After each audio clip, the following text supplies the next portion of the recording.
Welcome into the Casual Gaming Conversation. I'm Connor. That's Nick. This is your weekly gaming podcast from Ep.64. We have a doozy to end all doozies for you this week. We combined the predictions episode for the nominees at the Game Awards, what we think is going to win, and our predictions for the announcements. We're doing both in one episode, a double feature for you this week. It's going to be a ton of fun. But Nick, how are we doing on this Friday night? Very rare Friday night shoot for you. Yeah, this is awesome. This is like my favorite shit ever. Like Yeah.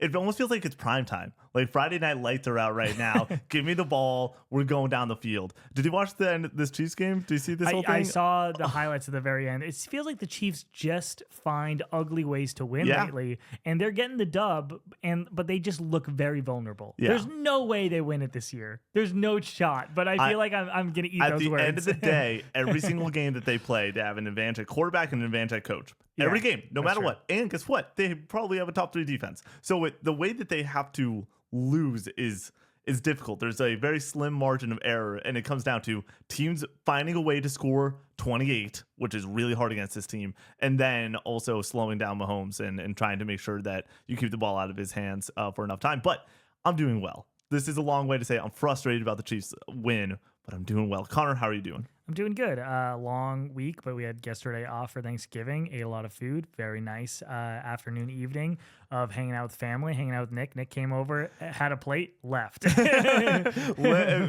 Basically, also won a game of trouble. That was fun. But I had some of those non-alcoholic beers, and then I had to hop on stream. And non-alcoholic beers, they're not trying to get you messed up or anything, but man, oh man, did they make me burp. Like, I was on that stream just laying back. There's so much food in my stomach, and then there's just this carbonated beverage that I normally don't have, just trying to find its way through my stomach. And it was just like every game would finish, I'd be like, all right, guys, I need to use the restroom again real quick. I would just go in the other room, burp, come right back down, and just like be like, oh, I feel a lot better and everything. Yeah. But it was a great time, great food. Shout out to your in-laws and everything for making some delicious dank-ass salmon. So I made the mistake. Yeah, we do salmon. Laura and Harley, my sibling-in-law, they're pescatarian.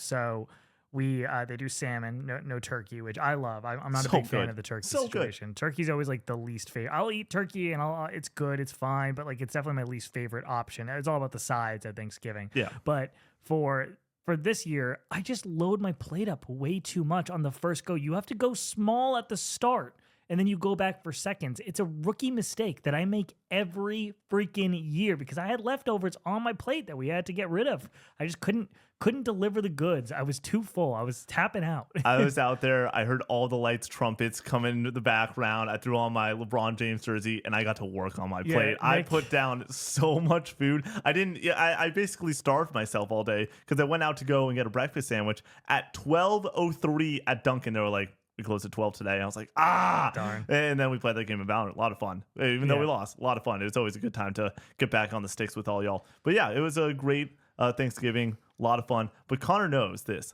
Goaties, my favorite conversation every year. Game of the year, my favorite conversation every year. Last year we did like 17 podcasts on Game of the year and everything. Game of the year. This year we said only 3. We'll do 3 podcasts. We'll do the nominee predictions. We'll do this one, and then we'll do a post-game after the Game Awards on what all happens, grading the Game Awards. Connor, where's your hype level at currently for Game Awards? It's going to be a nice boost of the mental just going into the final weeks of my busy season. It's just like I'm so looking forward to this, and like it'll be such a refreshing, nice, like exciting moment. It feels like E3. Yeah. Because we don't have E3 anymore. This is like the closest thing we get to it. Just one centralized day where anything could be announced. And then also you have the fun awards on top of it. I think that the Game Awards is such a fun, awesome celebration of video games as a whole. I think Jeff does an amazing job. So I'm really stoked and excited.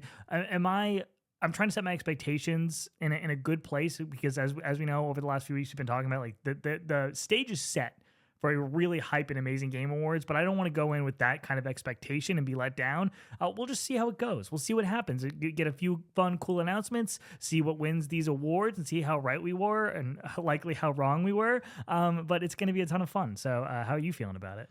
I'm at an all-time high. I went and rewatched our predictions from last year, and I'm not going to lie, there might be a similar prediction or two, whether Connor remembers it or not, or I remember it or not. But the stage is set in such a way that like 2025 is hopefully, and it seems to be one of the greatest years in gaming history. Like the stage is set for that. And so we have leading into it. It is what is 2025, and also I expect what does 2026 start to look like. But we have so much announced already for 2025, or at least for the first half, and then we need dates for certain things like Metal Gear Solid 3 Delta. But like we already know so much about like we know something about like Fable, we know something about Avowed, we know something about Doom. We don't know a lot about PlayStation. Well, we know Yote is coming. Yote and Death Stranding 2 for an exclusive. Like there's a lot on the plate for PlayStation there too, and then Nintendo. we'll have the discussion of will Nintendo reveal itself this year, but it's gonna be a lot of fun. I don't think so. Yeah, no shot. Yeah, I don't think so either. Yeah, we're not hearing which I mean, last year that was my long shot. Was Nintendo shows up and delivers the goods. Have you heard this rumor about potentially January reveal and then a March release? For Switch 2. No, I saw chance. it on Reddit. This is one of those, like I saw it on a rumor thread and everything. But here's the thing: that's such a quick turnaround. I guess that that's exactly the turnaround that they had though for the Switch 1. They had the major press. I understand, but they had the press conference and then they did it. The reason that they were able to reveal it though in October was saying, "Get excited." They weren't trying to still sell Wii U's. That wasn't trying to happen. They're still trying to sell Switch ones. And now that the second one's going to come out, I'm not saying that that's going to happen. Don't get me wrong. But like, I like to live in Fantasyland every now and then. I like to have a little hope in my life. But no, I'm sick of talking about the potential of a Switch 2. I just want it to be a tangible, real thing. You know what I mean? Which I think it's not going to have a ton of fanfare once we do see it. Well, it's just going to be the Switch 2. That's why I think that they're going to press conference it and not reveal it. I don't think we're going to get a trailer. You don't need fanfare for this. That's what I'm saying. That's why you do a press conference and you say software. Let's just talk about the software. Yeah. Well, you could do a fun trailer, like, you know what I mean? Well, I think that can be part of the press conference. Hey, this is what I mean. Think about what PlayStation did. They did software across the board, and then they showed off the console at the very end. I think that that's a really solid way to do it. No more stage shows anymore. I imagine they showed off the Switch original on a stage, which is so foreign at this point for like where we're at with everything being just state of plays and Nintendo Directs and Xbox showcases and stuff like that. I mean, nobody gets on stage anymore. Xbox did. Xbox revealed the Series X at the Game Awards. Well, that's the Game Awards. They don't do their own presentation. It's still a stage. No, it's not the same thing. Oh, dude, I'm so excited though. I'm looking forward to this. It's the Gambit thing of I'm about to make a name for myself with some of these predictions. But that's gonna be the second half of the episode. We're going into the nominees first, Connor. But before we do that, we still have hot takes and we still have a draft. And we have housekeeping to get to real fast. So just getting into that real quick. We are streaming over on Twitch Monday through Thursday, 7 to 10 Eastern Standard Time. Are we finishing up Infamous this week? I don't think so. Okay, we are continuing our Infamous journey. Nick playing Infamous for the first time. How are we enjoying it? Oh, dude, I'm having a great time. I need you to know. It was just a podcast on Monday. There was so little gameplay. So Brady had the audio issues that were just, like you said, I basically, the night before, punted my PC and all of our shit just went to shit when it came to the technical side of things because I was trying to get our capture card to work properly. We get on there and Discord's all messed up and Brady's trying to figure things out and I'm trying to help with Brady and everything. And we're just trying to land the plane in such a way that's like, all right, this stream is going to be a shit show. It's going to be bad. Like, Brady and I had the moment around 7:40 where we're we're in a different Discord call. My PC just rebooted. We're just trying to get things to work, and I'm like, this is gonna suck. And then by 8 o'clock, we're like, this is probably the best Monday stream him and I have ever done together because we're just having a bunch of fun. We're doing wheel spins. We're laughing. We're telling stories. I'm telling crazy stories. He's telling crazy stories. And everyone was just like, this is officially the casual conversation. There's no gaming in this conversation. It's just the casual conversation. But it was a lot of fun. We didn't get a lot of gameplay in though. On Mondays with you, I'm pretty sure I did 6 or 7 missions. I think Brady and I did 2.5 missions. Nice. It was very little gameplay, but I'm having a great time with it. I'm excited to. We'll see. We'll have the discussion sometime this weekend to see whether you guys are hopping on the couch with me and everything for this Monday. But that's in flux. No matter what, there will be Infamous, and it will be me playing it. Yep. That will happen. And then on Tuesday, Nick is finishing up Modern Warfare 2 before hopping into Metaphor on Thursday for starting to marathon this game leading up to the Game Awards, trying to beat it before the day of the Game Awards. It'll be a lot of fun. So yes. tune into that, go on that journey with him. Wednesday will be my stream once again. We haven't decided on exactly what we're playing, but that will be announced sooner than later. This is what happens when you shoot on a Friday night. Yeah, we don't have this, these conversations on the weekend. It's usually nailed down, but we will. It's looking like it's going to be something retro, something on GameCube. But we only have a few more streams until next year, and we want to be done. We want to be done with the game that I'm playing, and for all of us, just generally, so we can start the new year fresh with you guys with a new playthrough on something. So it'll be a lot of fun. Then obviously the Game Awards, December 12th. Come watch, come hang out. We will be suited and booted, ready to go.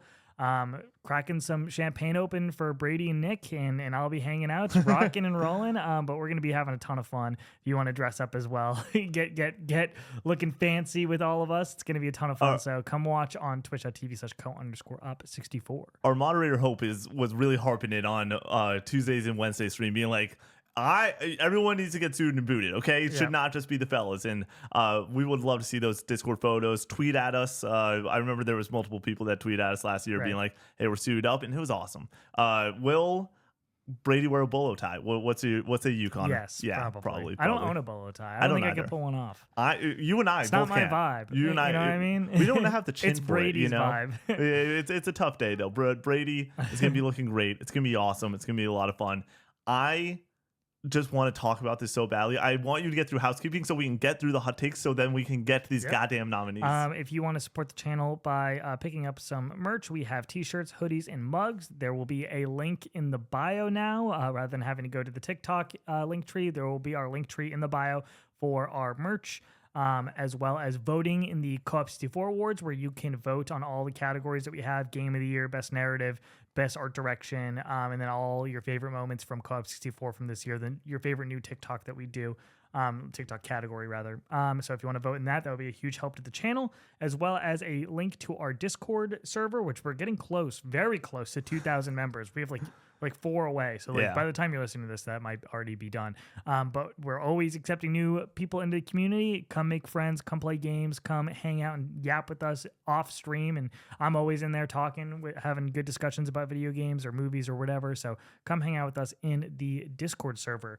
Finally, leave us nice reviews on Apple Podcast. It really helps us get the show out to new fans and new people. It really helps with discoverability for some reason. So if you could do that, that would be a huge help. Now, let's get into the hot takes. We're going to the episode proper. Nick, do you want to kick this one off? Sure. Mine is a really simple one this week. I told Connor this off camera. This is pretty akin to, I was rewatching the episode that we did last year to try to make sure that I didn't double dip on any takes or anything. But Connor did an individual game hot take. And I was like, oh man, I forgot that these don't have to be the deepest thing ever. That we can just have a gaming opinion that you just want to shout out. And as I did that, I was looking through the Discord and somebody bought a game that is going to be my hot take today. My video game hot take is that Final Fantasy VII Crisis Core needs some goddamn respect. Okay, this game is off the fucking walls. Don't get me wrong. This game is a hell of a ride. It is anime bullshit. The writing is sometimes completely unkiltered. It's wild. It's a wild time. It's a wild ride. But I think that the combat in this game really freaking good. I think that the cutscenes in this game are really, really good. It has arguably one of the coolest Final Fantasy cutscenes ever, and it was originally a PSP game. Yep. That is fucking wild. It was so weird when they ported it over and did all the remaster work on it. It looks great. It looks close to Final Fantasy VII Remake and Rebirth, which is nuts when you think about that, because they called it a remaster when they should have just called it a remake. Yeah. But they just kept those CG cutscenes exactly the same. Because, you can kind of tell. But they're so good. They're so good that just run it back. This game is a delight. I think that if you're a fan of the series and a fan of the franchise, understanding Zack's story is super cool, super impactful. It makes the FF7 lore that you might have a little bit deeper. I just adore this game. I gave this game a 7, a 7.5 out of 10. At the end of the day, though, it has arguably a top 10 ending in all of video games. It is iconic, it's beautiful, and I think that everyone should play this game if you're a fan of FF7. I don't think that this is an afterthought. I think that this is a must-play if you enjoy the franchise and the series. I think this is my second Final Fantasy in retrospect. It might be my first, technically. Yeah. Because I played Final Fantasy 13 on PS3 and then on PSP, which I had before, but I don't know how that timeline would work out. I was huge into Final Fantasy 7 Crisis Core. Like I loved that game on PSP, and I still. It's a shame that on Vita you can't play it because it's not available digitally. You have to have a PSP. Same with like Birth by Sleep. So I really want to replay it on the go on the Vita, which I guess you can technically play it on Switch if you want it on the go. But great game, love it. I love the over the top anime bullshit, and I was somebody who tried Final Fantasy and didn't like it because it was turn based, and then I found Crisis Core and it was an action game, and I was like, oh yeah, this is more my speed. It's got a slot machine in the corner for some fucking reason. It's awesome, dude. And they in the remake were just like, we're basically gonna just keep the same combat. Make sure that we preserve this and just make it so people can play it on a big ass flat screen. And I remember going through that and just being like, this game's awesome. It's still very much a PSP game. Oh, though. yeah. You know what I mean? Like you kind of have to have that frame of reference in your brain while you're playing it to be like, this is great, but like also it's obviously not made to be played on this screen or whatever. Like 100%. It's made to be played in short bursts. Yeah. So yeah. All right. My gaming hot take for this week is about the death of the truly handheld portable console and how much of a shame it is. As you know, as the audience knows, I have been obsessed with the PlayStation Vita for the last month. I've been absolutely adoring this thing, and it sparked in my mind why I like it so much. One of the key reasons why I like it so much is because it is truly portable, because you can put it in your pocket, you can whip that bad boy out for 15 minutes at work. You're on the toilet, you throw that bad boy out, you get to playing some Killzone Mercenary, you're having a good time, you know what I mean?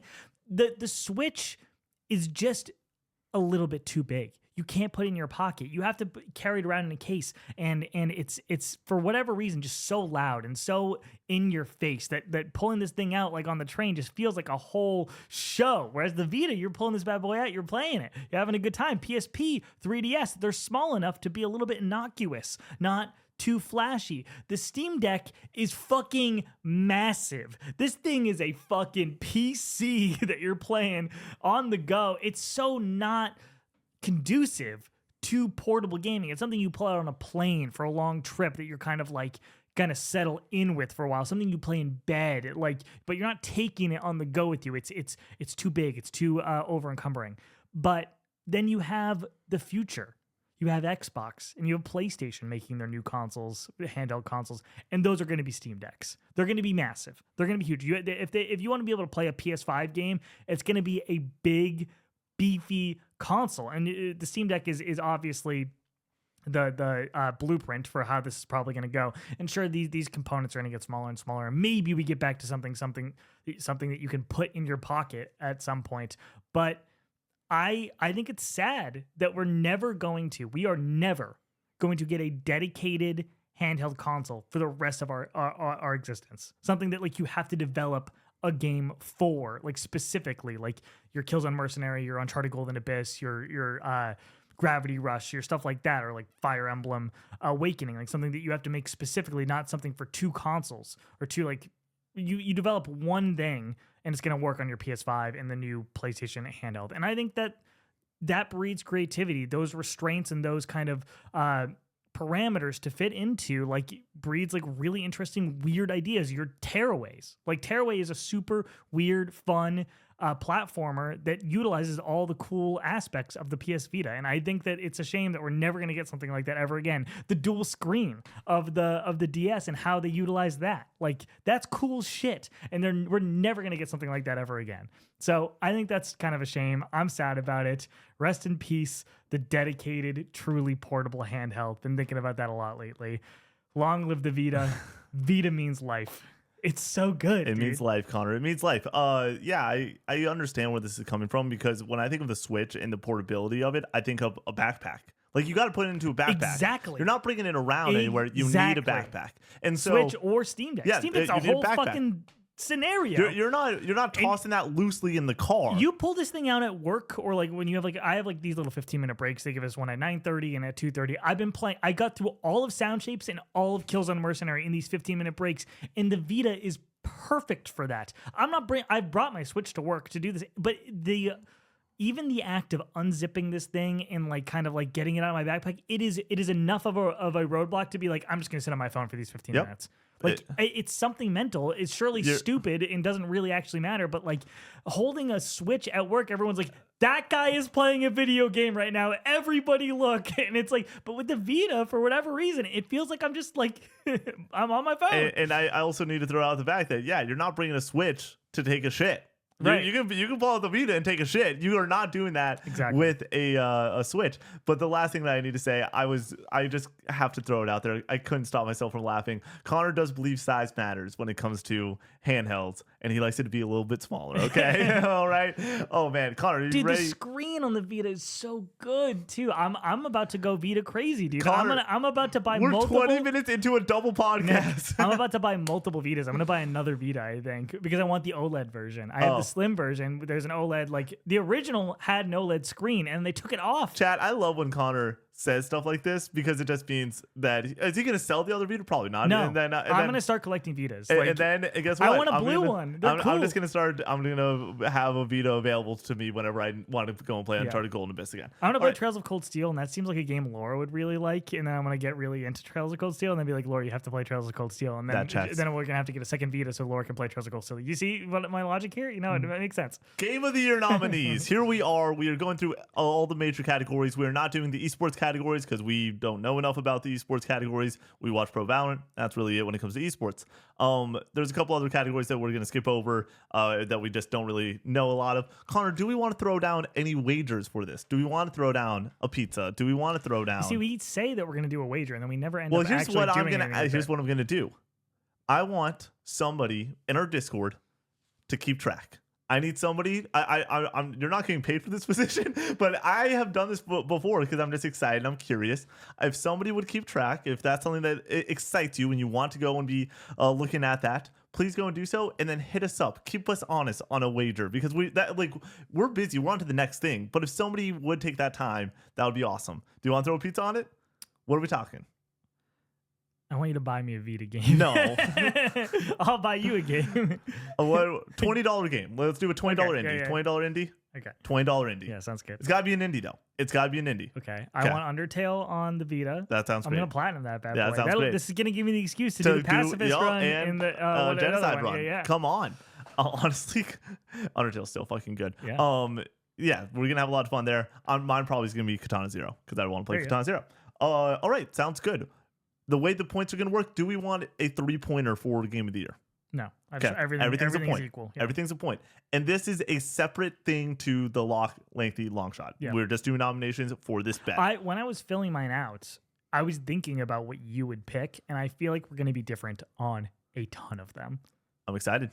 I'm looking forward to it. Do you want to guide this conversation? Yeah, I can take the lead because I have it big. That's the only reason I would. We're going to start out with most anticipated game. The nominees are Monster Hunter Wilds, Metroid Prime 4 Beyond, GTA 6, Ghost of Yotei, DS2. It's GTA 6. It's GTA 6. It's the most obvious lock of the century. If I could bet everything that I own, I would. Anything. Yes, the most anticipated game for next year is GTA 6. Best adaptation. The nominees are Arcane, Fallout, Knuckles, Like a Dragon Yakuza, Tomb Raider, The Legend of Lara Croft. It's Knuckles. No, it's Arcane. It's Arcane. How do you think Fallout mixes it up here? You think that it might get its flowers? Because the way that the voting works, there's some weird overlap where Arcane wasn't done. No, right? I don't think it matters. Okay. I don't think it matters. Fallout would make it interesting. It's an interesting conversation. I think Fallout's great, but it comes down. It's like Urtree almost. If it's on the ballot, and it's the best thing, and you believe it's the best thing, you got to put that down as your winner. If Fallout in comparison to Arcane, it's not even close, dude. Fallout's a great show. I like Fallout. Fallout's good, but it's like Arcane's these are like masterpiece. completely different leagues. Okay. Yeah, it's Arcane. Now we're getting into some things that we might disagree on. Now the conversation begins. Best multiplayer game. The nominees are BO6, Helldivers 2, Super Mario Party Jamboree, Tekken 8, and Warhammer 40k Space Marine 2. What do you got, Nick? Connor, I'm going with Helldivers 2 with this.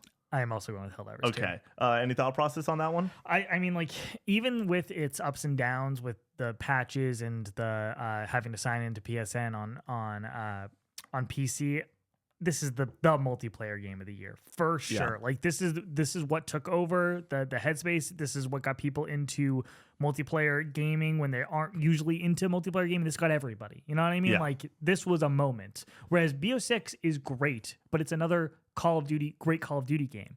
And it's having a moment for sure, but it's nothing, not even close to what Helldivers 2 had. Helldivers 2 came out of nowhere. I was excited for Helldivers 2. Me and Crispy in the Discord, we were all about it. Over it. There's podcasts. We were all over it. There's podcasts where I'm just like, yeah, I'm excited that you're excited, but I'm not that excited. Like that is We knew. That's on footage. We knew, Nick. I wish I could say that I was excited. I was not. Yep. It looked great and it turned out great. And I'm glad that it got its flowers. So. Dark Horse Tekken 8. And the reason I say that is when it comes down to what I thought potentially got Game of the Year, I was like, Tekken 8 might get a nod. It's similar to Helldivers 2. But I do think that Helldivers 2, this is where it wins. This is the moment. We all get to go, yay, Helldivers 2, let's go.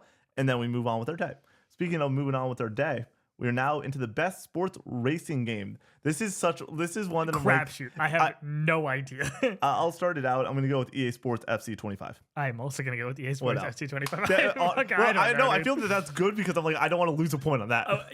Kind of funny you mention this, and we have to mention it. Where the fuck is college football here? Oh, yeah. That is the sports game of the year. What are we doing? It's going to be the best selling game of the year, period. Yeah. Black Ops 6 might catch it, it will beat it. But it might. It will. It might not. It's Call of Duty. Game Pass. Oh, that's such a good point. Oh shit, you're right. Even without that, Nick. It's do you sold understand a lot. how many fucking copies college football sold? It sold a ton. I FaceTimed Scott and they were playing college football. I'm like, oh dude, it's insane that like that's a Madden household. Yeah. And they're just like, no, college football, dude. College football took over completely. Yeah. What a game. Best sim or strategy game. The nominees are, I didn't even read the nominees for Best Sports or Racing. That's how much we didn't care about that one. Yeah. Best Sim or Strategy Games, Frostpunk 2, Age of Mythology Retold, Kunitsugami, Path of the Goddess, Manor Lords, Unicorn Overlord. I think this is kind of a toss-up between Frostpunk and Unicorn Overlord. Not Manor Lords? I know nothing about You're not out of that? Lords. Oh, I know that game did some numbers. I also but it's it's the conversation at the end of the day. What do you hear the most people talking about? Not necessarily always like what is the highest quality for these sim strategy nerd games. And with that in mind, I think this is where Unicorn Overlord gets its flowers. But I would not be shocked if it goes to Frostpunk. I am also going to go with Unicorn Overlord. I think this is where it gets its flowers. Connor, we're going to disagree so much. Best family game, Princess Peach Showtime, Astrobot, Super Mario Party Jamboree, The Legend of Zelda Echoes of Wisdom, and The Plucky Squire. I'm going to start as Astrobot. Anytime that it gets nominated, it's got a really good shot to win it. I also have Astrobot. This is where I think that people play the game incorrectly. And they're like, oh, Astrobot's going to win other things, so this is where Zelda's going to win. That's not normally how it works. It's normally the best game in that category wins it. It gets the most votes. Which I think it's taken like 5 years of people predicting, just from us listening to other people's podcasts, like on them predicting these of playing that game to realize that, that's not the way this fucking works at all. It's just whatever's the best. Like people don't give a shit. They don't play that game with their voting. They just vote for whatever is the best in that category. I think that if you're on the jury and you see the nominees and you just go, best one, and that's what you're doing. And I bet that also if you're like on the jury, you probably get the instructions of, hey, vote for what you believe is the best. Like don't vote for, like, don't play the game, just vote what you think is the best, and like do it with your mind and your heart and go from there. And Astrobot is the best of those games in the family game category. Best fighting game, Grand Blue Fantasy versus Rising, Dragon Ball Sparking Zero, Marvel vs. Capcom Fighting Collection, Multiverses, Tekken 8. One of these things is not like the other. What is Multiverses doing here? It got nominated before. Yeah. What are we doing? Well, it got pulled. This is a re-release. It's a new ass game, dude. No, it's not. I mean, it is though. Oh my gosh. It's bullshit. I don't like it. What would have been nominated over it? I don't. I'm not like that in depth on it. But also MVC Fighting Collection. I'm also like, this is just literally a collection. Well, clearly it's a weak year for fighting games. They need to get 5, and you don't want a situation where you have Sifu in there again. I know, but there were like, I remember listening to Max Student, and he was like, there was like 3 or 4 that could have been in there that are quality titles, but it's gonna be Tekken 8. Yep. Best RPG. Probably the most fascinating category that we have here today. This is where we start going off the rails. Yeah. Best RPG. The nominees are Dragon's Dogma 2, Elden Ring, Shadow of the Erdtree, Final Fantasy VII Rebirth, Like a Dragon, Infinite Wealth, Metaphor, ReFantazio. I'm going to start it out. I think this is FF7 Rebirth. I also think this is FF7 Rebirth, but I think it is awfully close, and we could very well be completely wrong. Metaphor is in such a weird spot where, like, I don't really know how the broader industry views this game. I just know the nerds who love Persona and love Atlas, like me, love Metaphor, but I don't know how much this broke into the mainstream or broke into like the entire IGN office or GameSpot office. I don't know if it was beyond just like the few people who really are going to bang the drum for this, but I'm going to go with Final Fantasy VII Rebirth here, but I would not be shocked if it's Metaphor. Are we a fool for not saying it's Shadow of the Ur Tree? No. Yeah, I think that I don't think Shadow of the Ur Tree is going to win a single award. This is where Connor agrees with me from 6 months ago when this came out. Is it? When I saw the hot take, I scrolled back and I was like, "Yep, I fucking nailed it." Is it going to get nominated? Yep, it kind of deserves it. If it's able to be there, it should play ball. Are people on this jury is everyone excited about it? No. There's a lot of people on the jury that are actually pretty upset about it. And when you have half of the jury already be like, I'm not gonna touch this game, it's gonna be really hard to go and get the votes when it needs it on a category that's a pretty split category already. Best action adventure game. Astrobot. The nominees are Astrobot, Prince of Persia: The Lost Crown, Silent Hill 2, Star Wars Outlaws, and then The Legend of Zelda: Echoes of Wisdom. Another example of one of these is not like the others. Star Wars. Once again, another great shot by me saying, don't be shocked if it gets nominated here. And surely enough, it is here. I'm to my own horn as much as I can because I got a lot of things wrong. I heard they fixed the game apparently. They just changed all of it. Yeah. Oh, we just changed all the game. It's fixed now. Ridiculous statement. Maybe it actually is though. I kind of respect that, honestly. I'm just going back and be like, this kind of sucked, and you guys told us it kind of sucks, so we're just gonna remove this aspect completely. So let's 3, 2, 1 on this. 3, 2, 1. Astrobot. Anytime you can get nominated, it's gonna win. This is interesting. I don't think it is. Best action game: Black Myth Wukong, Call of Duty BO6, Helldivers 2, Stellar Blade, Warhammer 40K, Space Marine 2. I hate this category because it's one of those where it's like, I am rooting so hard for Stellar Blade to win here. I want Stellar Blade to win this award so badly. It is the best action game on this list. For sure. It is way better than Wukong, in my opinion, when it comes to being an action game. But Black Myth Wukong is going to win this. I agree. This is one of those examples of don't play the game. This motherfucker got nominated for Game of the Year. Yep. It's going to probably go and pull this one out. Helldivers 2 has a shot.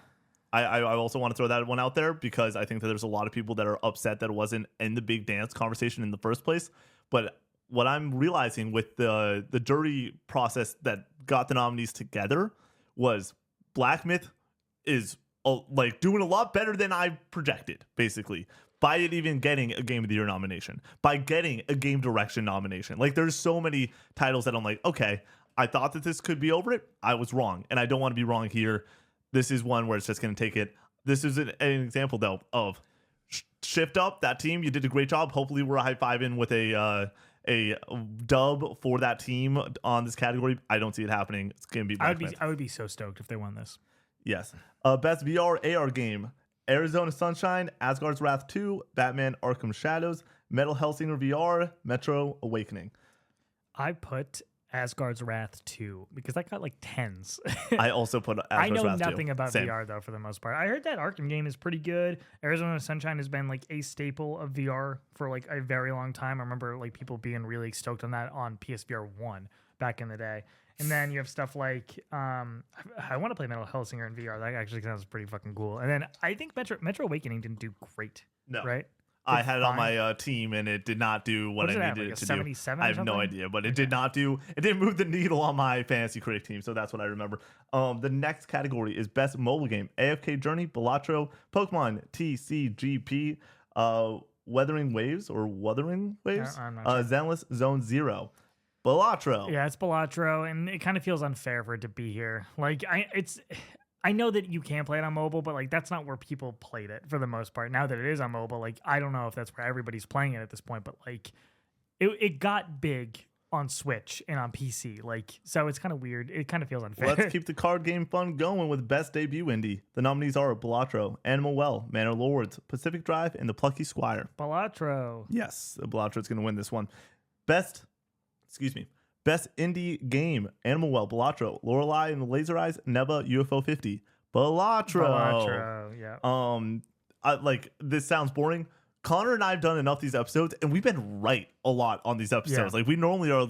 I think 80%. We normally shoot around 80%, maybe 85. Like a lot better than I think a lot of people do in general, just because we learn to not play the game. If it's nominated for Game of the Year and it's in a category, the jury liked it enough to put it up there. They're gonna like it enough in the individual category. All right. Best community support: BG3, FF14, Fortnite, Helldivers 2, No Man's Sky. I think we're going to disagree. I'm going to say mine first, just in case on this one. Baldur's Gate 3 wins. I'm giving it to Helldivers 2. I'm only saying this because the patch 8, whatever, for Baldur's Gate 3 happened right at the right time while everyone's doing their jury votes. They did it. I know that this isn't necessarily how this works because Final Fantasy 14 has won awards like 5 years in a row, 6 years in a row. Or Final Fantasy it is. 14 is, by the way, the fact that neither of us said Final Fantasy 14, insane. Dawntrail didn't like blow up in the way that like Endwalker. It doesn't. If Final Fantasy 14 wins on years that there's not a major expansion. Still, I think that people are like almost a little bit more soured on Dawntrail than they are like. There's not like momentum right now. I think that you're in a bit of a downswing if you're into Final Fantasy 14, whereas like the lead up to Endwalker, the lead up to Shadowbringers or whatever it was, like that's exciting and like you're kind of going in a positive direction and that community support feels good. But whereas like Dawntrail came and kind of went and you're kind of just in a little bit more of a downswing. Why Helldivers 2? The patches and them getting this shit back on track. Like at first with like the really cool like community like moments with like random like new enemies like popping up and like the whole social media aspect of it, like with We're not losing that one planet was a lot of fun. Yeah, like that was like super cool and everything. And then like sure they patched some things to make it less fun with certain debuffs and everything, nerfing certain things rather, but they fixed everything essentially. They went back and got they did a whole new expansion. It was just a whole update, not a full on expansion, but like it bounced back. Like, and that bounce back is really important. Like I think in people's minds when it comes to like we had other games here or not on this, but like stuff like Warhammer, where it's like this was going to be the next Helldiver situation, clearly was not, and that has like a roadmap and everything, and didn't like kind of take over and like kind of keep a community around it. Helldivers has kept a community since day one, even with all the ups and downs. So. That's fair. I'm at the point though. I'm also trying to play the keep it simple, stupid type of game. Where one, what's the best game on this list? BG3. Did they deliver the goods, updating this game and giving people what they wanted? Yes. Helldivers is an interesting conversation because you're right. They did fix it and they supported that game. And honestly, I would love to see them get some love in this one. But and it's a 2024 game. Yeah. I don't know though. Best ongoing though is normally doesn't go to a 2024 game. It's in people's minds and it's like it's been very present this year rather than something like all the other games here that have already won awards in the past or like not even No Man's Sky came out in like 2016. Like it's been forever. Like, and I know No Man's Sky is an impressive story and everything, but like Helldivers 2 is on people's minds and has been on people's minds throughout this year. So we're gonna skip over games for impact and innovation and accessibility. Those are categories that we're not like super familiar with. We are not experts on. We don't want to go and speak out of our butts for. I've heard good things about a lot of these games in their respective fields, but I haven't played like any of these. So now we're getting into some of the big dogs. Best performance, the first award of the night. Did we do best ongoing game? Yeah. No, we did not. Best ongoing game: Destiny 2, Diablo 4, FF14, Fortnite, Helldivers 2. Helldivers 2. Final Fantasy 14. No. I can't go through these categories and not say Final Fantasy 14 for one of them because it's like betting on the Patriots. Like it's like you at a certain point you just got to put some cash out on the Pats because they're going to win the Super Bowl like the Chiefs this year probably will. This is one of those situations once again where 2024 game they need to give it its flowers, and I know not to play the game within the game, but this is where I feel I'm comfortable. That's doing fine. It. I feel like they get the flowers though already with multiplayer. I think they get multiple awards here. Okay. Yeah. That'd be great. I hope that that's another example where it's like, I love Helldivers. I haven't played Final Fantasy 14. I would love to see that team on stage getting a moment. But like I said, I just can't. we can't do this to ourselves, Connor. We can't have both of us not say Final Fantasy 14. We have 4 votes on those 2 categories. If neither of us say Final Fantasy 14 on a winning like strategy, I feel like we just lost the day. Because then it's going to be Final Fantasy 14, Final Fantasy 14. Maybe. We move on. Not the reason I say that is because it's happened seemingly every year. I feel like when I watch this goddamn award show. Best performance. We're gonna have Hannah Teely from Life is Strange Double Exposure, Brianna White from Final Fantasy VII Rebirth, Humbry Gonzalez from Star Wars Outlaws, Luke Roberts from Silent Hill 2, and Melina Jurgens from Senua Saga Hellblade 2. So we have Aerith, we have Max Caulfield, we have the lead in Star Wars Outlaws, I forget their name, I'm sorry, James, and we have Senua.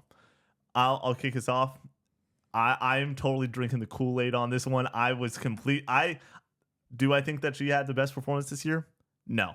I think that Senua has the best performance this year. If there's ever a chance that they're going to give it to this actress, it's going to be now. This is a moment to do it. Brianna White is going to win this award. It's going to start out the night in a really amazing spot. I would be happy with that. Yeah. I would be stoked on that. I would be more happy if Luke Roberts won it for James Sunderland. That performance is so chilling and so real to me. Like, he talks like a person. Like, I know that a lot of these performances are excellent, but like there's something so lifelike about Luke Roberts' performance as James Sunderland that I still have not been able to get over. I think about it constantly. It's so good. I think all of these performances are great. I would be stoked if Brianna White won. I would not be shocked if Melina Jurgens won for Senua. That would not be shocking. That's not shocking at all.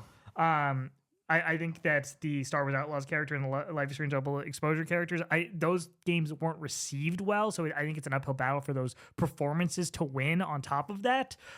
Same with Hellblade a little bit. I mean, I guess it was technically mixed. But it's also, and she's already won. I think that hurts it too. It's between Brianna White and Luke Roberts. I think so too, but I also think Senua had the best performance. I do want to shout out. Dude, Luke Roberts is way better than Senua.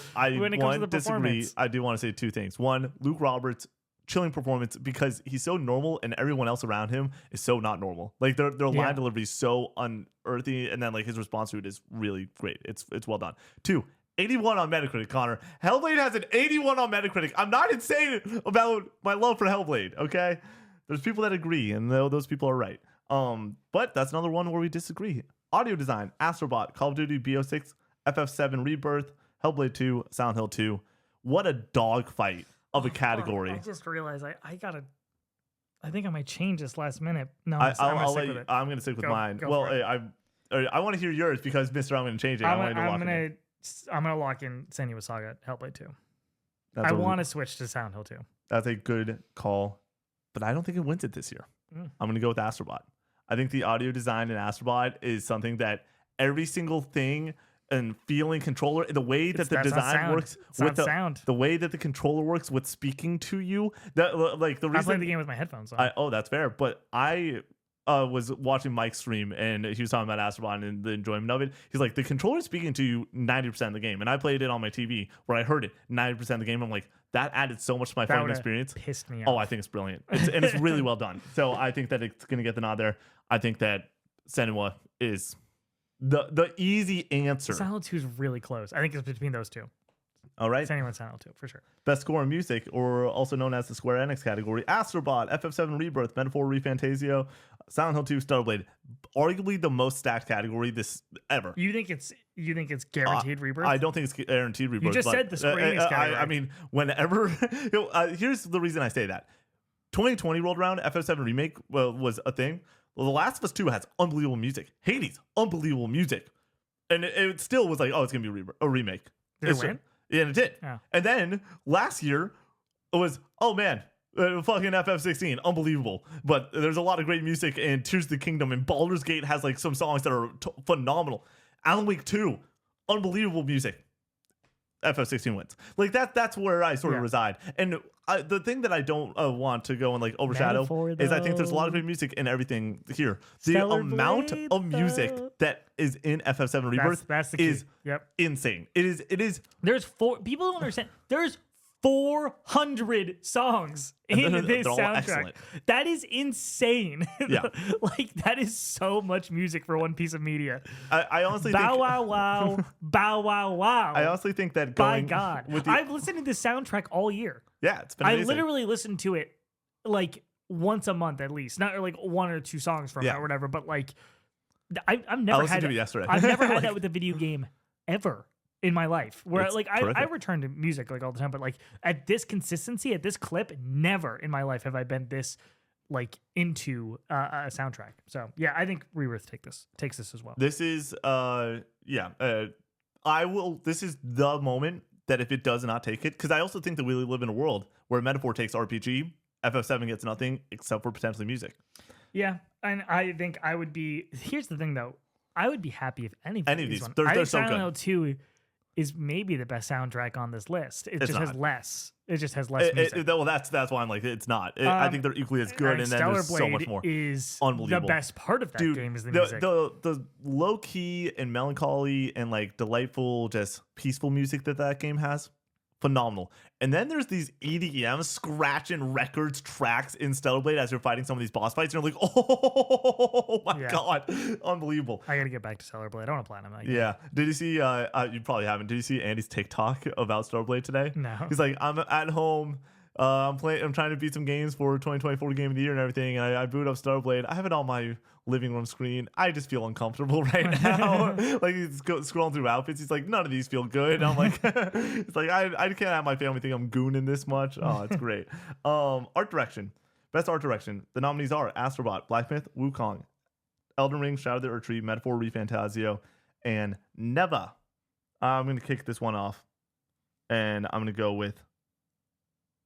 Oh, yeah, now I want to flop. Oh, Black Myth. I flopped. Wow. I flopped. What were you on? Astrobot. I am on Astrobot. Yeah, I flopped.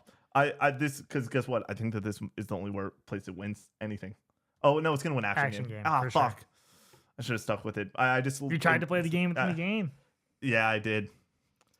All right.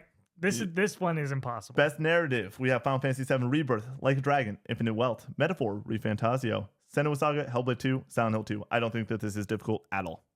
Really? At all. I think that one dog walks it. What are you going with? Metaphor, ReFantazio. Okay, I have that as well. Yeah. Everything, it has too many, like, it's great, it excels, but not at narrative. Like, that's the big issue with a lot of these games. I think Rebirth's narrative is excellent. I think Silent Hill 2's narrative is excellent, but it's a remake. I know nothing about Like a Dragon. It's cool that it's here. I'm thing with excited Silent Hill it's here. 2's narrative... Senua's narrative is bad, so I don't have no idea what it's going to be. Completely agree. Like that game, I think excels at the fight sequences. I think that the two like issues I have with that game are puzzles are too easy and the narrative is weak for what it's trying to do. Other than that, I think the game excels at everything else. So I agree. I have no idea why it's here, but it's also a weaker year for narrative.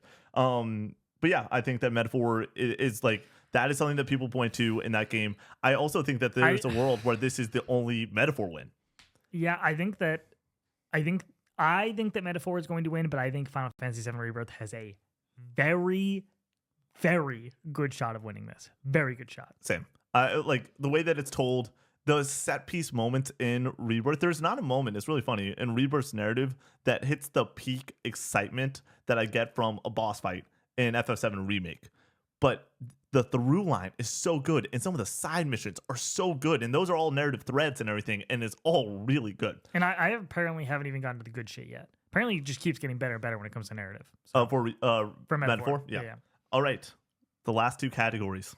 Connor, it's been a delightful podcast thus far. Let's just close it out here with Best Game Direction. Astrobot, Balatro, Black Myth Wukong, Elden Ring Shadow of the Erdtree, Final Fantasy VII Rebirth, Metaphor. I'm not going to repeat those. It's the exact same for Game of the Year. Connor, what is going to take down Best Game Direction?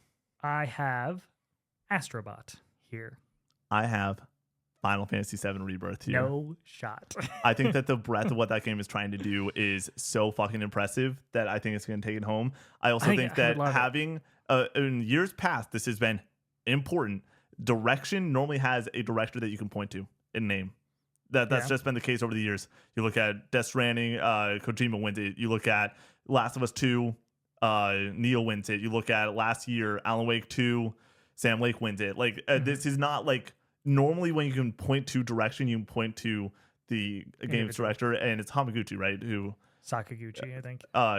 Did it for Rebirth. I'm pretty sure it's Hamaguchi. Anyways, Conrad's gonna go and correct me if that is not the case. I think though that the breadth of what they're trying to do with Rebirth is just so fucking impressive that it's you sort of have to point to and be like, yep, you're unbelievable. You did the damn thing. Give them the award. Right. Yeah. And then I also think though Nomura's gonna be on that stage too as a creative director. And so having those two have that moment on that stage is like important.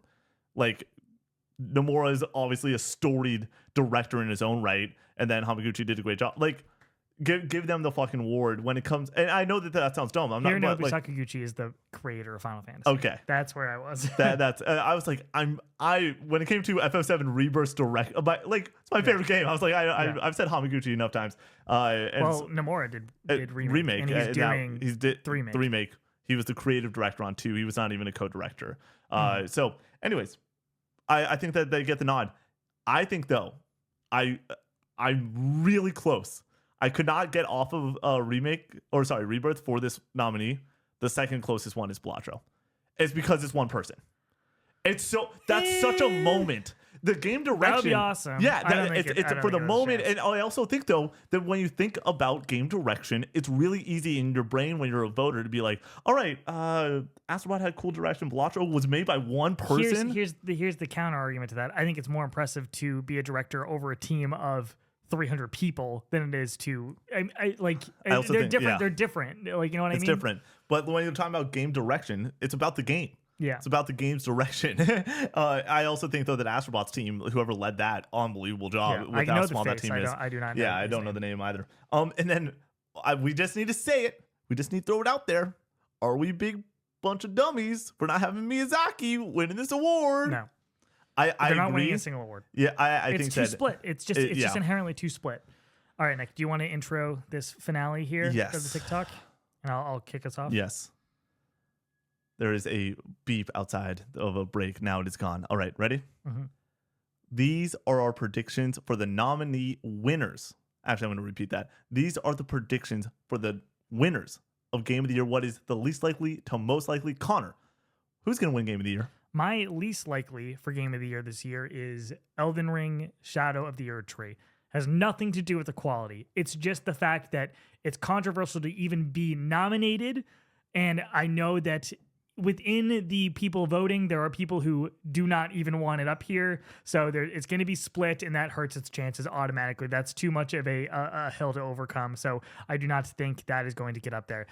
Second, least likely, I think it goes to Black Myth Wukong. Another one of the situations I was totally wrong on. I didn't even think this was going to get nominated. I know a lot of people were saying it was not going to get nominated, but I think that the fact that it just apparently, in my mind at least, just barely eked up into that top 6 hurts its chances of winning the big show there. At number 4, least likely, I have Balatro.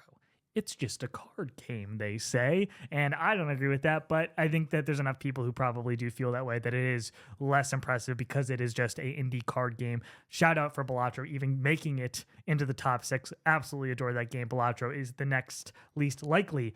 At number 3, we have Final Fantasy VII Rebirth. I think that this is just one of those situations where once you get into the top 3, it's pick your poison.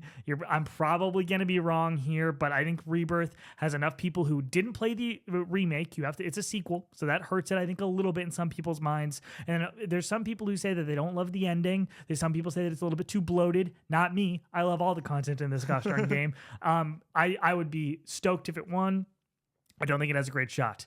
Next up is Metaphor ReFantazio. I think this game, when it comes to reception, was essentially flawless. I think it is, if not one of the highest games reviewed this year, like 95, 93. Still. I think it's 94. I think it's the third highest behind Erd Tree and Astrobot. 94, which is insane. So I think that makes sense. So 94 for Metaphor ReFantazio for Metacritic score. I think that kind of puts it in that second place. And my prediction for Game of the Year 2024 is Astrobot. This game is universal. People of all shapes and sizes love they're platformers. Anybody can play this. If you're young, if you're old, if you're newer into games, if you've been playing games for your entire life, you are probably going to enjoy Astrobot to some varying degree. And I think that when it comes to just being essentially perfect with what it is setting out to do, Astrobot is the game of the year for 2024. My picks for the game of the year nominees, from least likely to most likely. Least likely, Black Myth Wukong. I'm shocked that it's here.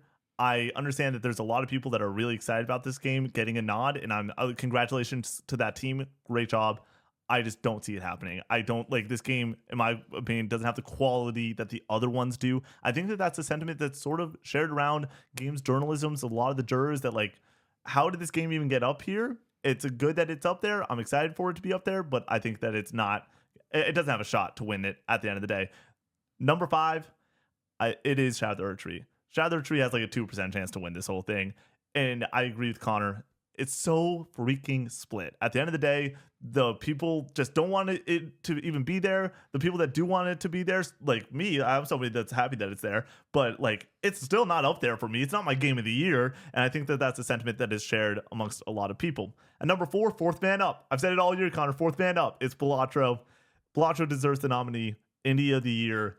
This game is so freaking accessible. I assume out of the jurors that are playing these games and trying to maybe catch up on a game of the year nominee and everything, it's on your phone. It's on your Switch. You can play it over the holiday break and get in like 10 hours and then have a little bit more of an educated vote. I think that it has a shot. It's a dark horse, but I think it's got a shot. At number 3, I have Metaphor ReFantasio. I just don't know if enough people played it and enough people beat it. And I think that that's really going to kick it in the butt at a certain point. It is AAA goodness. It's the Persona formula. But like there are people that are just like, I'm not a Persona person. It's a JRPG. There's certain people that just don't like JRPGs that much. I'm having a great time with this game, but there are people that are just like, no, not for me. I'm going to skip over this one. And I think that that's something that is amongst the jury, that there's people on the juries that have not played it.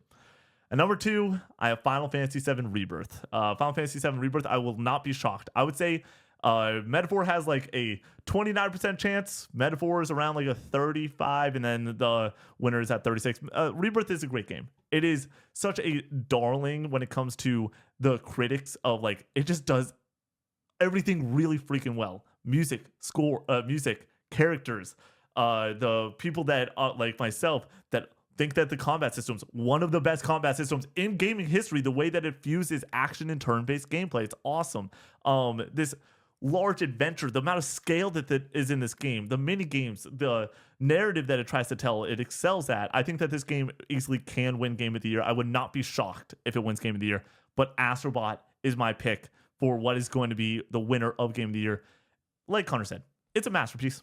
So like, if it wins it, great. It's a fucking masterpiece. Like the team over at Team Asobi did a phenomenal job. It's one of the best 3D platformers ever. When you are able to say that, where it's like immediately a top 3, top 5 contender, whereas something like Rebirth is like, oh, it's like a top 10 open world game ever, maybe top 15. When you have a top 3 platformer right there, I think that it's an easy case. I think that it's going to win Game of the Year.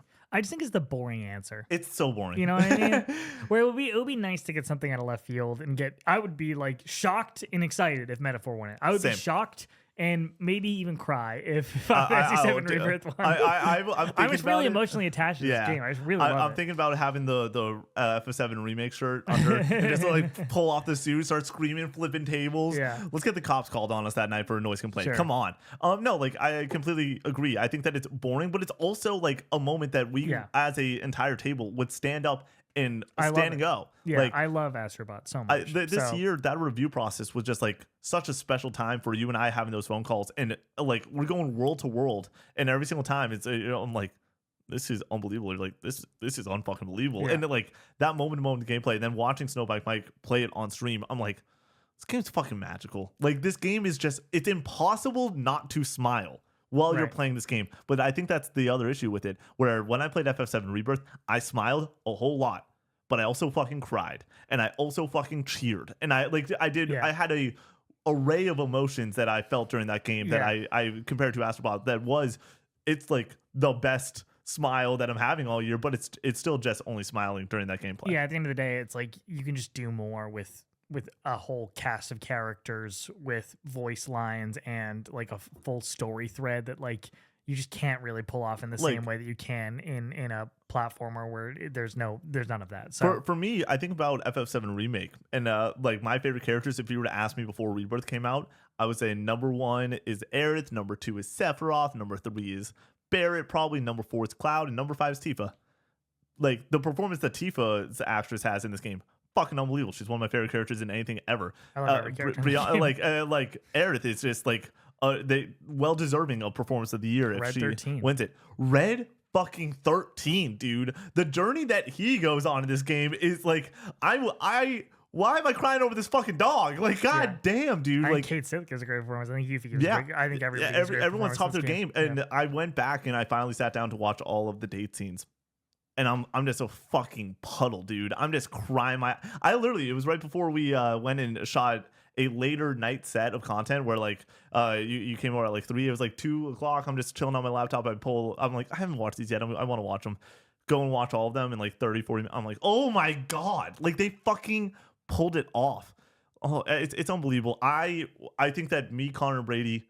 Well, I'm curious to see where Brady's at of what he wants to win the most. Obviously, he'll want his game of the year potentially to win, but also there's a world where Stellar Blade's his game of the year. I don't know if that's the case. Yeah, but I think that it's might gonna be his game of the year. Yeah, currently, it's really funny. It's either that Astrobot or Remake might pull it out. No, or Silent Rebirth Hill might 2. pull it out. He's really high on he's Silent Hill really 2. highly on Silent Hill 2. I'm really excited to see where that all ends I out when can't we do wait. our Goaty conversation. I'm gonna be so mad at you. I already know it. You're just not gonna put things where I want them to be to get it in the final list. It's only Silent Hill 2. And the worst part is, Connor, we need to have the discussion. I don't know if you know, but like I'm playing Metaphor. Do I think that Metaphor is a more quality game than Silent Hill 2? I'm 13 hours in.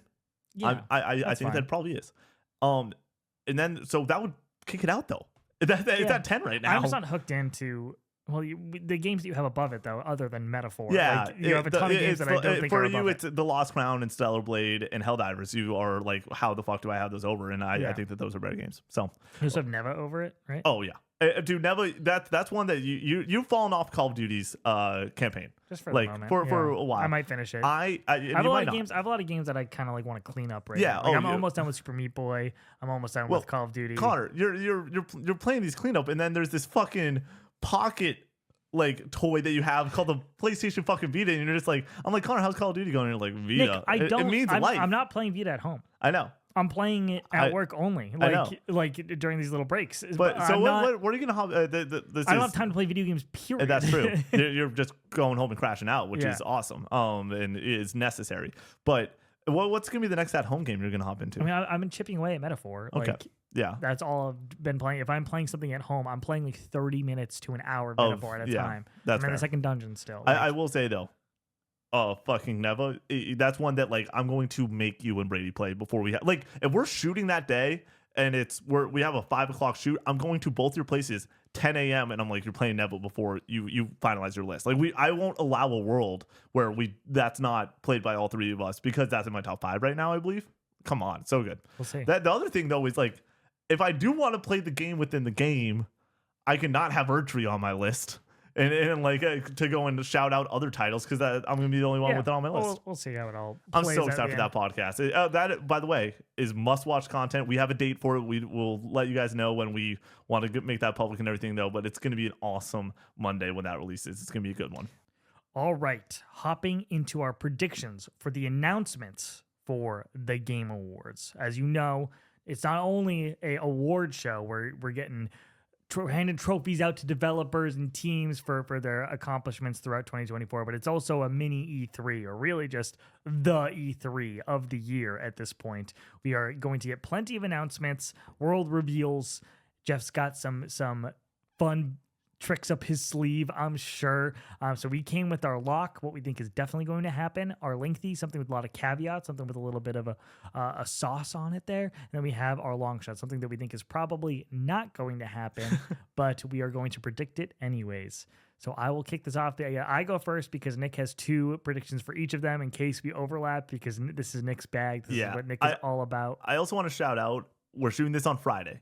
It's Game Post Monday. Normally Jeff starts teasing 2 weeks before certain predictions. So if we get to the point where one of these is untrue, Sorry, but this is where we feel like it is best served to have the 2 weeks to listen to this and have a good time with it. But like 1 year we did a betting special and I was like, Jedi Survivor might be there, and then like 2 days later after it posted, Jeff was like, yeah, Jedi Survivor's gonna be here. I was like, fuck, like this is completely useless now. But yeah, or it confirms one of our predictions, and then it's even more hype. I think I had a prediction saying that Jedi Survivor would be there, and then it just got confirmed immediately. Yeah, Literally, literally the next day I was like, fuck, dude, are you kidding me? But yeah, it was really funny. All right. My lock. Dragon Quest 12 will finally get its moment in the spotlight. Riding off of a critically successful year of Final Fantasy VII Rebirth, and more importantly, the critical darling Dragon Quest 3 HD 2D remake, Dragon Quest 12 will have a notably darker tone, trying to garner a more mainstream audience to further capitalize on the momentum of the excellent Dragon Quest 11. It's gonna like it's time. Yeah, it's time. They revealed this like 3 years ago or something at this point, like a long fucking time ago. And I know that there's been some trials and tribulations there. From the apparently it's just development has been really tough, just generally speaking, as I understand it. I think I heard something about that.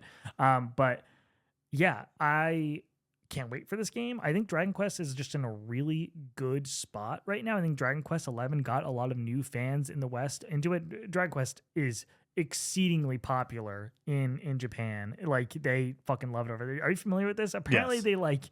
they have like a national holiday when the new one comes out. Like, it's like GTA for us when everyone's like asking off of work for GTA. Like, it's like a big deal when a Dragon Quest game comes out. So I think that they're gonna try to get this more mainstream, and I think by going with a darker tone, because Dragon Quest 11, great, very whimsical, sets itself apart really well. You think of the slime character, like that's all you need to know. Like, that's the entire game when it comes to a lot of the enemy designs. They're funny, they're goofy, there's like a pickle that kind of like dances or whatever. Like, it's ridiculous.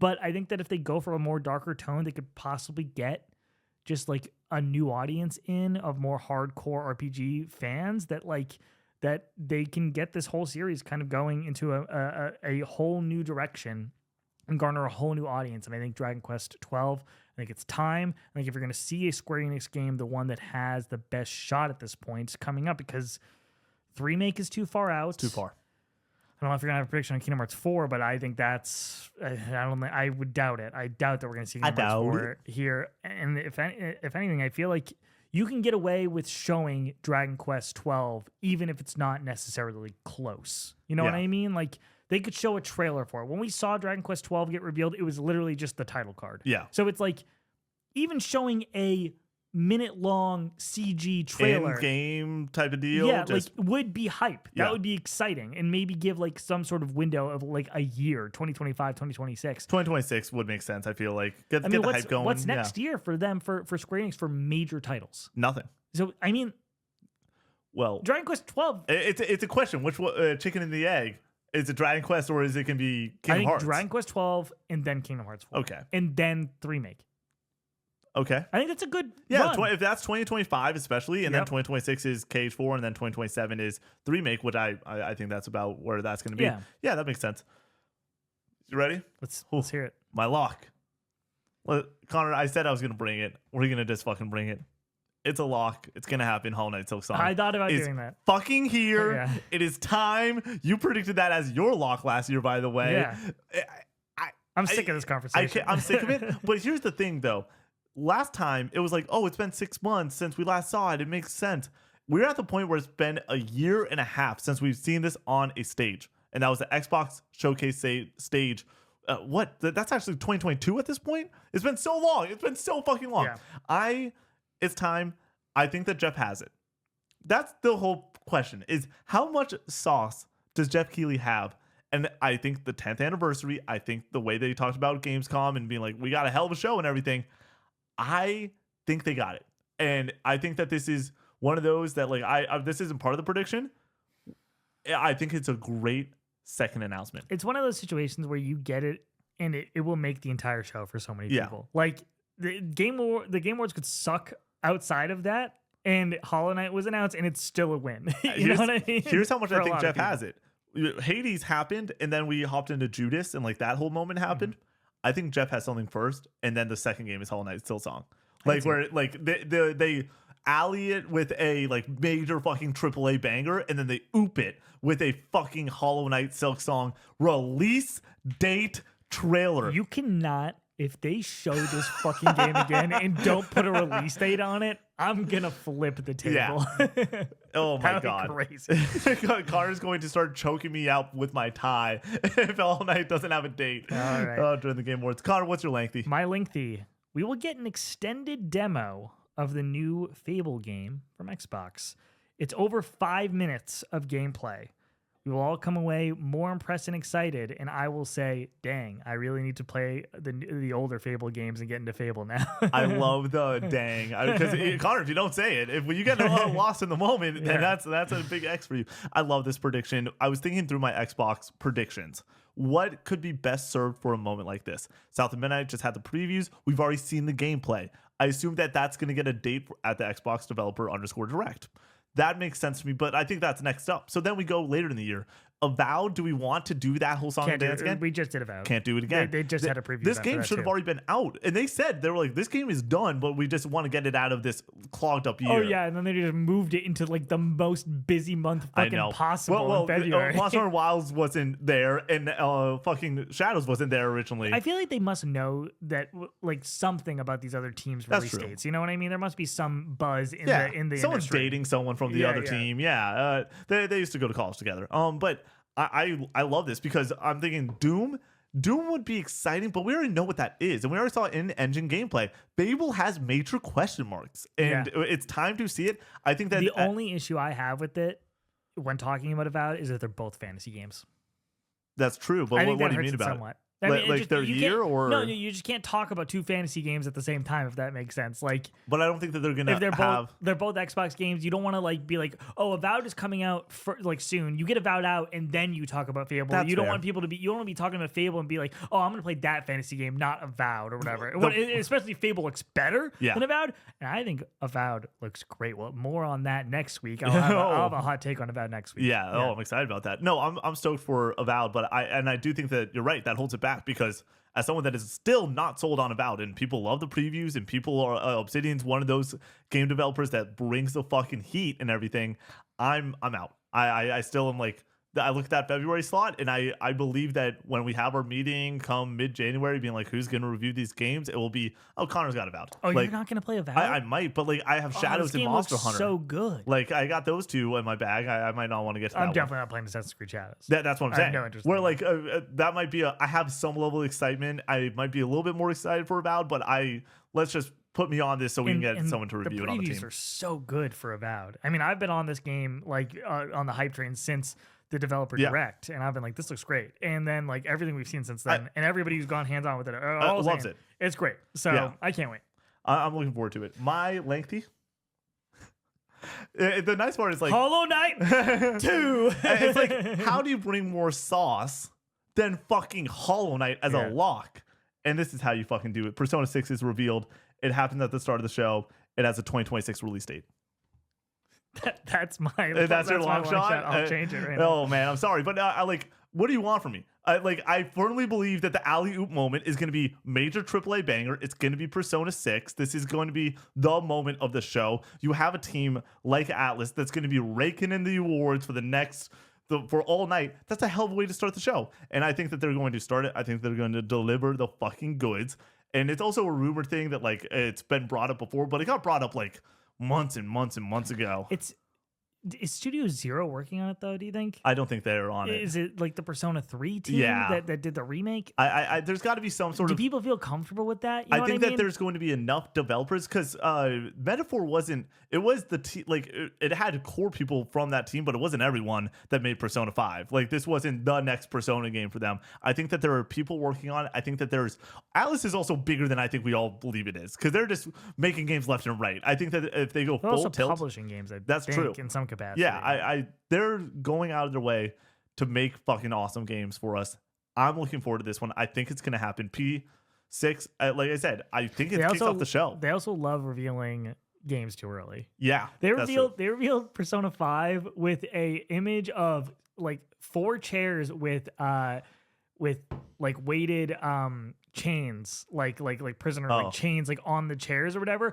Ended up having nothing to do with the fucking game. And they also announced it for PS3. Here's the it thing. did end up coming out on PS3. Here's the thing that they are able to get away with, though. It is all they need is 2026.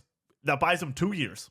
Yeah. And it might get delayed, but 2026 logo, and most importantly, music. If they have the music cooking and it's just a hot bass line in there. What color is it? It's green. Yeah, it's green. For sure. It's like 21 Pilots albums at this point where you do the colors and you're just like, we already know what this one's going to be. And so, it's going to be green. It's going to be P6. And everyone, like, we're going to have that moment. The pre-show is going to end. I think, and the lengthy part of this, the thing that adds to the overarching prediction is P6 is the main prediction, but the sidecars on it is it starts the show and it's 2026.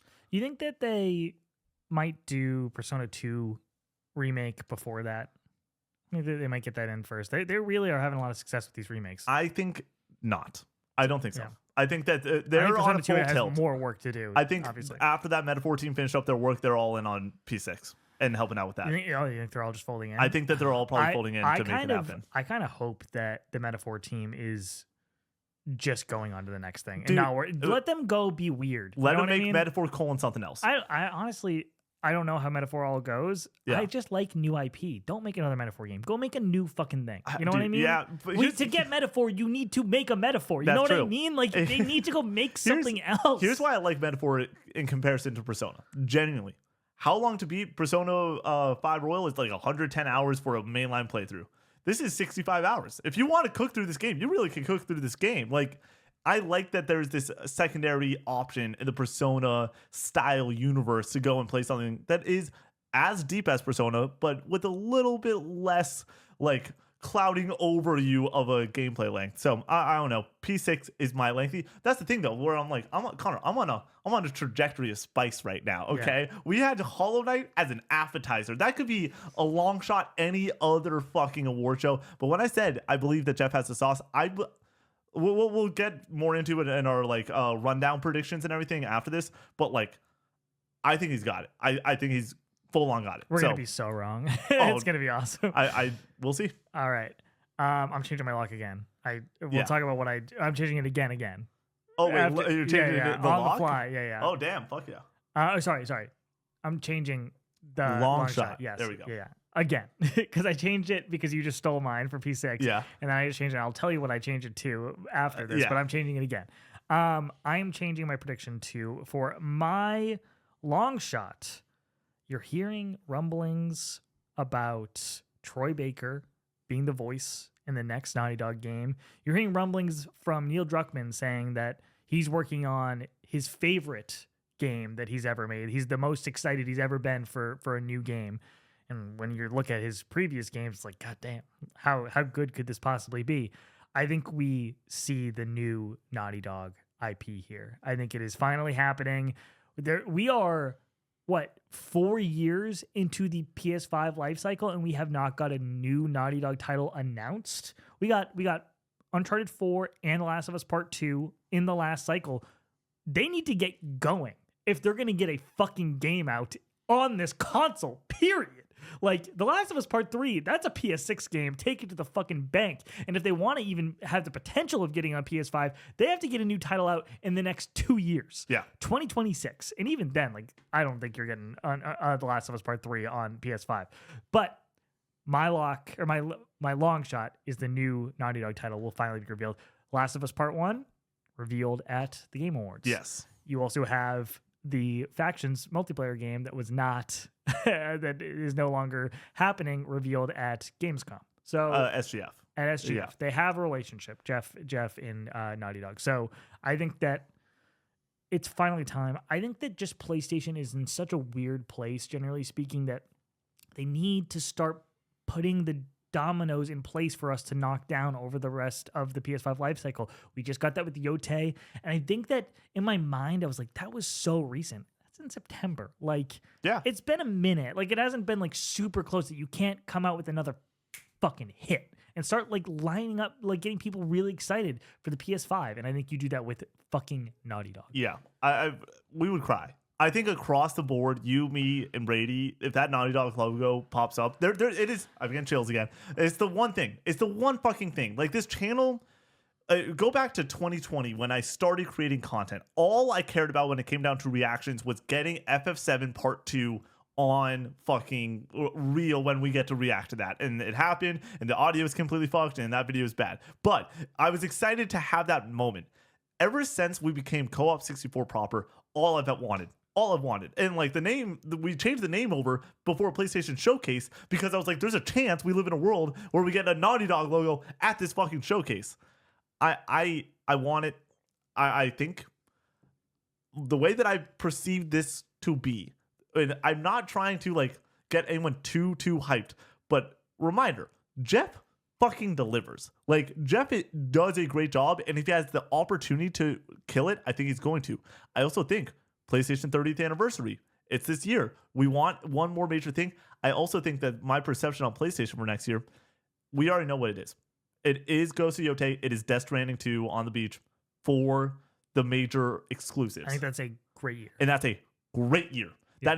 That is well paired with last year, 2023, with FF16 and Spider-Man. I'll throw a random remaster in there. Well, Days Gone is getting remastered. It's gonna fucking happen. I forgot about that. Yeah, remember that one? What if that happens here? Jeez. But I think that would be killer. That would. Don't do it. Don't even bother. That's a state of play in the middle. You just fart that out. Yeah, that's state of play. Throw it in the middle of a state of play and let people be like, oh, okay, cool. Yeah, and it's on PC too. Cool, great. Like, move on. Like, if it's not here, it is next year for this announcement for a Naughty Dog game. It has to be. Yeah. They can't stop not saying anything. Yeah. they have to stop not saying anything. They just keep being radio silent on everything, which I do think does help them not make an ass out of themselves. Totally. We saw it with factions, and it clearly bit them in the butt, and they're learning lessons from that. But I think that's tightened them up so much to the point where it's kind of frustrating as a fan, as somebody who enjoys PlayStation and just video games as a whole, that like, I like getting things revealed, even if it's a little bit too early. Like Uncharted 4 got revealed way too early, but was it still a fucking moment in my life that I was very excited about? Yes. Was The Last of Us Part 2 announced way too early? Absolutely. Will I never forget for the rest of my life sitting in my college dorm room, which I had a single room because I didn't get a roommate, which was awesome. I was so stoked on that, which helped because I watched the trailer and I started crying, and then I rewatched the trailer and I bawled. Yeah. Like I was inconsolable. I was so excited, but also just like, I cannot believe this is happening. So like, if I would take those moments, like even though that they end up like the game ends up taking forever. Yeah, I want those moments still, and I don't like that we're getting those moments stripped away from us. Ghost of Yotei earlier this year did feel like one of those moments. Yeah. Oh, 100%. It is. There's something that like, and this is why I love the Game Awards and E3, and it's like my favorite shit ever. There is nothing better. Like, this is the best feeling in any. I don't know something that feels better. When you see a fucking developer's thing pop up on the screen, like logo, just a logo, just a fucking splash of From Software, a splash of like there's a moment in our Ghost of Yotei reaction that it just says Sucker Punch, and we fucking lose our shit. Like, it's so exciting, and Naughty Dog is there. There's big three. You got you got Rockstar, you got Naughty Dog. Those are the S+ tier when you're talking about developers. Like, they're on a different level. But you know it's going to be great. Yeah, it's guaranteed. I mean, Capcom makes great games, but they also like make some things that are like your what is it, the dinosaur game recently. I forget what it's called. Kitsugami is like a darling, but like isn't like this. I don't have this. Do you remember the game Pragmata, the one that got announced at the showcase? I want that fucking game. Yeah, it looks awesome, but it's where the fuck is it? They showed it, and then they like did a re-reveal of it, and they crossed out the fucking thing like 3 times and said like 2020 ? I'm adding that to the bonus doc. I could very much see that happening. Yeah, I want to hear what your but before we move on to it, I love the prediction. I want it. This is the question. I'm gonna shoot 2 different ones just in case it gets announced before that this is not happening. My long shot is GTA 6 this year, and we get a date. It's possible at this point. I think last year the reveal Impossible. That is Rockstar on their own terms. They had to do that. That's them. I think that Jeff last year he said I did whatever it took. I was like, please, can this be here? I think the 10-year anniversary, Jeff cares a lot about it. Like Jeff, that's the other thing where there's such a difference in like it's 10-year anniversary, cool. Hey, like let's have the fun discussion on it, and then it being this is the 10-year fucking anniversary. Like I believe that this is gonna be awesome. I believe that this is gonna be here. And when I said it, there's 3 developers that can close out the 10-year anniversary, in my opinion. But where do you put it in the showcase? It's the last. Right before Game of the Year? Yeah. Do you think it sucks the air out of Game of the Year? I think I'm going to say no. And here's why. Yeah. I think once again, it's not the reveal. The reveal is, and we talk about it all the time. It's going to break the fucking internet if GTA 6 shows up at this thing. I understand, but I also think that Jeff wants to break the internet. And it will never be topped for a reveal at the Game guess Awards. What? At SGF, we all saw Elden Ring get revealed, and we said the only thing that could ever top this is GTA 6. Because guess what? There's 3 developers, Connor, and I really think that it's going to be one of the 3. From Software doesn't have anything good to go. They are not ready to reveal their next major project. Naughty Dog is the other one, where it's like I could see that closing out the show. There's a world where that closes out the show, and it is the biggest thing ever. And then the final one is GTA 6. One of those 3. In my opinion, or then the other one is Persona 6 to close it out. Yeah, like, but that's a step that is a tier down. That is objectively a tier down. It's kind of crazy that we are 9 months away from GTA 6, and all we have is that first teaser. A year ago. Like it's been so long, and I feel like there's got to be. It doesn't need any hype. They could never say anything, and they could just put this game out, and it would sell the exact number of copies as it would have anyways. My other long shot, moving to tier down. My other long shot is Kingdom Hearts 4. And that's another way to close out the show. Like, that is something that enough people have such large fandom for that it makes sense to close out the show. There's nothing in this apartment would be safe if Kingdom Hearts 4 was shown. Dude, J-Bob editing, you'd be like, you're not safe, bro. He's like, I'm in Pennsylvania or something. I'm in Arkansas, dude. What the fuck? Like, no one's safe, man. No one's safe. My other long shot was Resident Evil 9. Oh, nice. Yeah. I think that I don't. That might be a lot. Oh, okay. Yeah, well, here's the boat that I'm in. I think that 2025 is already laid out for PlayStation. I said that. I think that we'll be doing a podcast at the start of next year for a January state of play, and the prediction is going to be already 9 gets revealed there. Yeah, they do love showing them. That's where they do it. That is where they do it, and I think that makes sense. I know that Capcom has good relationships and everything with Jeff. I think at this point that Jeff is sort of in a dealer's market, like where like everyone's coming to him. Honestly, show me Pragmata here, and then show me Resident Evil 9 at the state of play. Would be awesome. Yeah, I would love that. So that is my other lock. I want to run through my other locks. I had 2 other locks. Metal Gear Solid release date. Yep, guaranteed. Judas release date. No. Not as guaranteed. I don't feel as confident.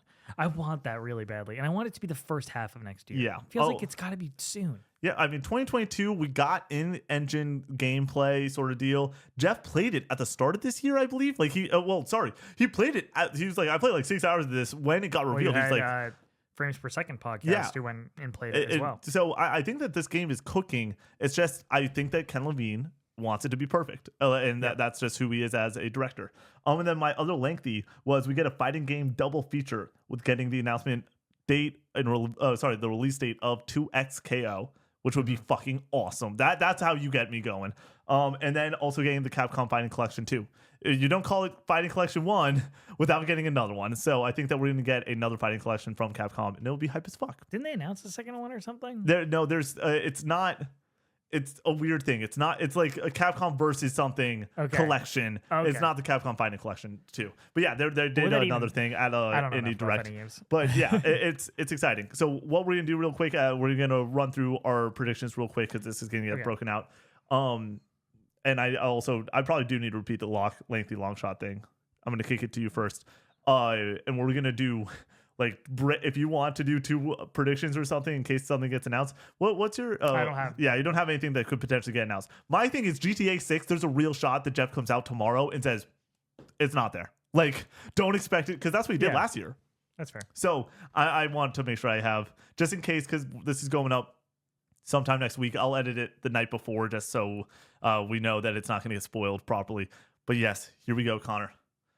These are our announcement predictions for the Game Awards. What is going to be announced? Connor, we do a lock, a lengthy, a long shot. The lock is the guaranteed locked and loaded prediction. The lengthy is a prediction with multiple caveats. The long shot is our Hail Mary, flip the table prediction. Connor, what is your lock? My lock for this year is that Dragon Quest XII will finally get its moment in the spotlight. After a critically successful year for Square Enix of Final Fantasy VII Rebirth and the darling Dragon Quest III HD 2D remake, riding off of the momentum of the successful and amazing Dragon Quest XI, we will finally get a trailer, a full-on gameplay, maybe cinematic trailer for Dragon Quest XII. It's going to have a notably darker tone, as indicated by that initial title reveal, and it's going to be fucking awesome. My lock is Hollow Knight Silksong is here. We get a release date. It is finally time. My lock is also Metal Gear Solid release date. We finally get a release date on this bad boy. I need it. Metal Gear Solid Delta. I'm so excited. Every single showcase for this entire year has just been like, are we going to get the date? Are we going to get the date? We get it here, and it's going to be awesome. Connor, what is your lengthy? My lengthy is that we will get an extended demo for Fable from Xbox. It's over 5 minutes of gameplay, and we will all come away very impressed, and I will say, dang, I really got to play one of those Fables before this new Fable comes out. I'm so excited. I want this just because of the caveat of the dang. My lengthy prediction is Persona 6 is here. It starts out the show. We lose our mind, and it has 2026 at the end of it. Connor, what is your long shot? My long shot is that we will finally get the reveal of the next Naughty Dog title. It's going to be a new IP as rumored, and we're all going to lose our freaking minds. It's probably not going to happen, but it's a long shot for a reason. My long shot is that Keeley pulls it off, and he says it is finally time. GTA 6 is here. We get the release date trailer, and it basically breaks the internet. My long shot is Kingdom Hearts 4. It happens. Connor sheds a tear. We get some sort of year on it. I'm not saying it's 2025, not 2026, but it happens. It probably would close out the show if it were to happen, and I would lose my mind. Connor, I can't believe that this is about to happen, dude. I'm so excited. Like this prediction episode got me hyped, but that's not all. There's this thing that I created a very long time ago in 2023 that I just have a list of video games that just exist. They permutate. They're just out there, potentially, possibly getting revealed. These are all a little bit higher in hype games. There's like Earthblade, the new Celeste created game, isn't on this list because it's a little bit more indie. These are a lot of AAA, highly anticipated announced games. It originally was just PlayStation games because we did a PlayStation prediction episode. Now it's got a little bit of everything. There's not a lot of Nintendo. The only Nintendo stuff here is already announced Nintendo stuff. We're going to play Is It Here or Not with Connor and myself. Connor, Death Stranding 2, is it here? No, because Kojima said they're not talking about it until next year. Yeah, and that's January. Next year we get I think we get a January Direct or a State of Play, and he goes and opens it or closes it with a release date. OD. There's a shot. I don't think so, though. I feel like you gotta get the hype going for one of your titles, and then let it breathe a little bit, and then go into the OD hype cycle. I think not. I don't think we get it. Mm-hmm. But I'm realizing something.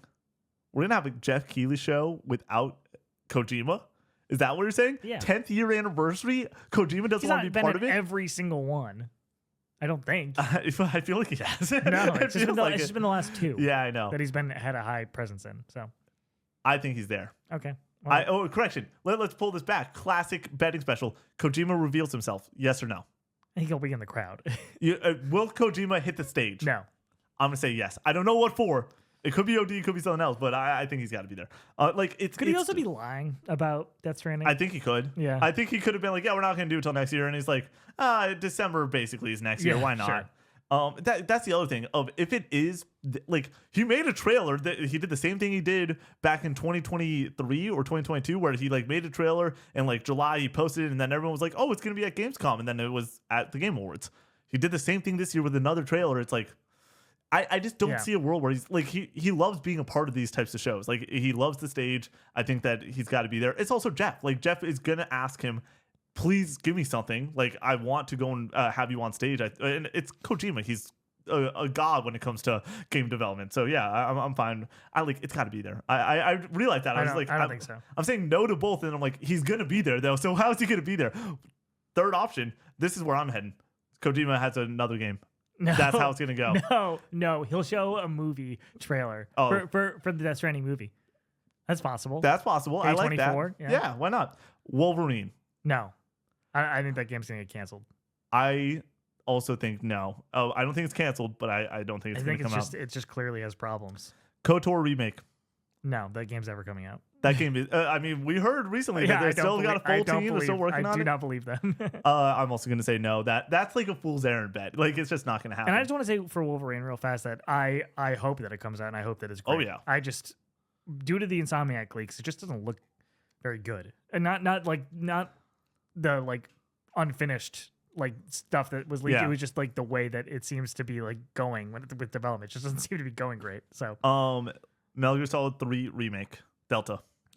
Yeah, I think it's there. I think that's one of those like filler we high five sort of moment. Like it's not going to be closed down shop or anything. Yeah. Unless it's like really soon. Like that. Could that be March? Yeah. Yeah, I think could so. be January. Oh my god, dude, turn me up. It could be January. Yeah, I don't think soon, so. Yeah. RE9. Yes. I'm gonna say no. Unannounced Uncharted game. No. I'm also gonna say no. One Damn, day. I One want day it. I'll be right. Whole Night Silt Song. I'm gonna say yes. Yes. Unannounced Insomniac game. No. You can't. Insomniac cannot talk about anything until they either cancel Wolverine or re-reveal Wolverine. Yeah. You know what I mean? It's either Wolverine or it's nothing. At yeah, this point. you can't fucking show anything. You could do the Venom game maybe and get away with it, maybe. But even then, it's like, dude, Wolverine needs to fucking come out. That was announced 2021. Yeah. Venom. You just said it. That is a Jeff Keighley-ass announcement. Yeah. That actually Venom. Sure. No. No. I think Insomniac just takes the year off. Yeah. From this. I think you might get. You're gonna get at least one major PlayStation game. It depends on what the like. Could you get 2 or 3? I think it's Naughty Dog. Yeah. And I think that's it. Yeah. Because Housemarque is 2021. Blue Point is just the pie in the sky. What the fuck are they doing over there? But it's going to be exciting whenever we get that reveal. They have so many developers that we do not know what they're working on. Yeah. They have to be working on something. Yeah. You know what I mean? They're getting paychecks. The thing is with Xbox is that like I feel like we know what everybody's working on, which Yeah. is exciting. It's cool. Like they got a lot of good shit cooking, but like it's almost more exciting for PlayStation to not know anything. By the way, my third lengthy, I wrote 3 for lengthies and locks, was Gears of War Collection. I think that there's a chance that we get that. There's a shot. Like, and that's the perfect medium. Like, if they really do not want to show any of their next stuff and they want to wait for that developer_direct, I think that is such a good announcement. Give me a Master Chief Collection port, baby. Oh my God. Side bet. Do we get an announcement for an Xbox game coming to PlayStation during this event? No. That would be so embarrassing for them. They did it at Gamescom. Why the fuck did they do that? That was so weird. Shit that out in a fucking blog post. Oh, dude, I felt like it was just... Or let the game come out and then announce it later down the line. Yeah. That it's coming to PlayStation 5. There was no reason for it. Yeah. You want to know when the moment was for it? Game Awards. After it releases. Hey, all the people already bought it. At least then there's some level of like, but then people would be pissed at me. I don't know. But that is a fun little side bet there. Persona 6. No. Yeah, it's going to be there. No. Come on. Kingdom Hearts 4. No. Yep. Persona 6 and Kingdom Hearts 4 cannot be there. I think it's starting to end the show. No. Connor, this show is based off of 2 major JRPGs. Why can't we have it again? Why can't we have it again? Last of Us Part 3. No. I'm going to say no. I'll do this here. Unannounced Naughty Dog game. Yes. I'm going to say no. Do I want it more than anything else? They need to start talking about their fucking games, dude. It's but crazy. I think that they don't want to reveal too early, and I think that we're 2 years away. That game's not coming out next year 100%, right? We both agree with that? So it would have to be cinematic, or it would have to... The fact that Ghost of Yote is coming out next year after a reveal in September is wild. It's awesome. They are in such a different place with their reveal structure at this point. Pragmata. Yeah, sure. That would be hype. I would legitimately be stoked. I'm gonna say no. That would be awesome. I don't have this on the board. I have to say it now that I remember this. Little Devil Inside. Do you remember that game? Yeah. The one that got showed 16 different times. They re-revealed it and then they re-revealed it again. No. They had the state of play dedicated to. Then they went radio silent and then they re-revealed it. Yeah, and that had a 2024 date on it. Yeah. So, but they haven't said anything since. Carter, it's not here. Where the fuck is this game? Oh my god. What? Oh man, we're wild right now. PR nightmare. Ghost of Yote. No. I'm gonna say no also, but like, part of me, if PlayStation is here and they don't want to give up something major, I feel like another look, maybe gameplay and engine. Well, here's the thing: the next time you reveal it, you got to reveal the date, and they would not reveal the date here probably. Yeah. Yeah. Good call. Fair games. You cannot show this game and not have it be compared to Concord at this point. So they need distance from Concord. Anything with live service PlayStation attached to it is just going to have stink on it for the foreseeable future. Not high. I think people who played Fair Games apparently like it. Okay. But I think people said that about Concord. I'm going to say no also because I think that this is supposed to be a celebration of games and Concord should not be on anyone's mind during the Game Awards. GTA 6. No. This is I'm gonna say, like, if you ask me what the odds are, it's more likely not gonna be there. It would be the biggest get humanly possible for the Game Awards. It's one of my predictions, so I'm gonna say yes. But like, man, I would lose my shit. We got 3 really fun ones. BioShock 4. 2K's in a weird spot where they just keep announcing shit just on top of each other. We're about to get to the 2K block, by the way. This is the 2K block. No. I'm going to say no. Borderlands 4. Yeah. Take it to the fucking bank that shows up. Yeah, That's like, shout out to the awesome fan that is terminally ill. We hope the best for you. Did you hear about this story? No. Somebody is a huge Borderlands fan and he's terminally ill. They sent him out a copy of the game and he got to play it. And he was like, it's fucking awesome. So shout out to that dude. But also, like, I think that they have 2024 next year. I think that this is early. I think that this is like April or May. Yeah, I can see it. So I think that this is, hey, you do this now and then Mafia later in the year or something. Like, it makes sense. Speaking of which, Mafia, the old country. No. Yeah, no. You get one of those. And I think it's Borderlands. Dune Awakening. Sure. Yeah, I think this is where we get the date finally for that game. FBC Firebreak, the Remedy multiplayer game. No, too soon. I think we do, and I think we get a date. No, I think quick hit. You showed that at like an Xbox showcase type deal. Judas. I'd like to say yes, but I'm not confident in it. I'm gonna believe yes. Expedition 33.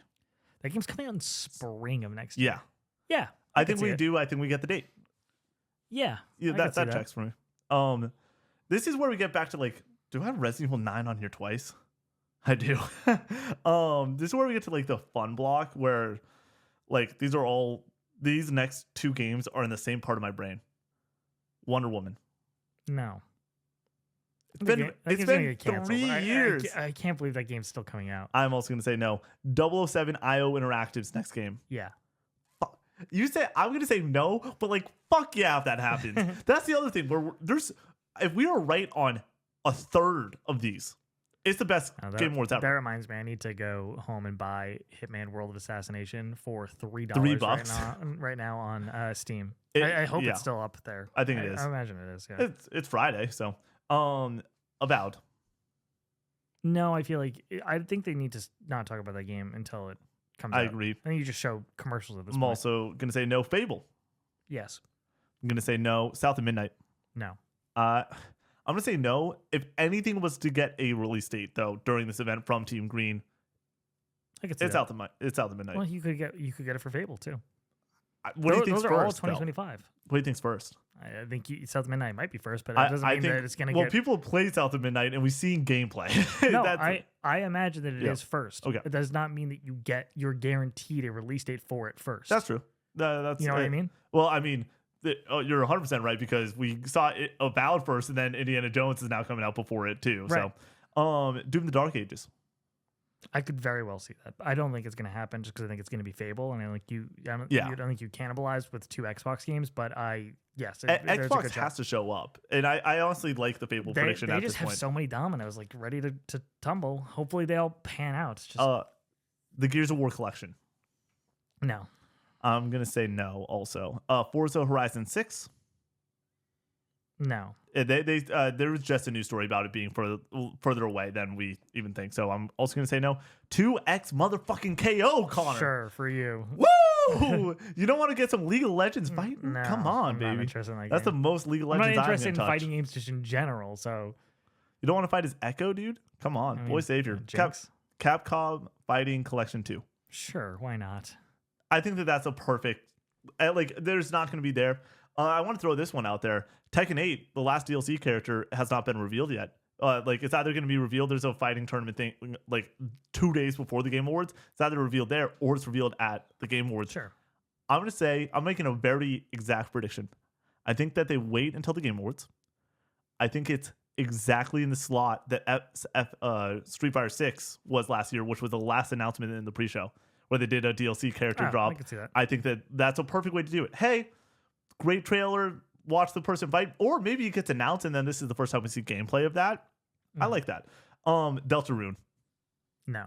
No. Marvel 1943, the Black Panther Captain America game. Oh. This seems like the perfect place to show that. Yeah. This is a Keely ass game. Yeah. I mean, like, with this list and me saying yes to so many things, like, I'm perfectly aware that they're not all going to show up.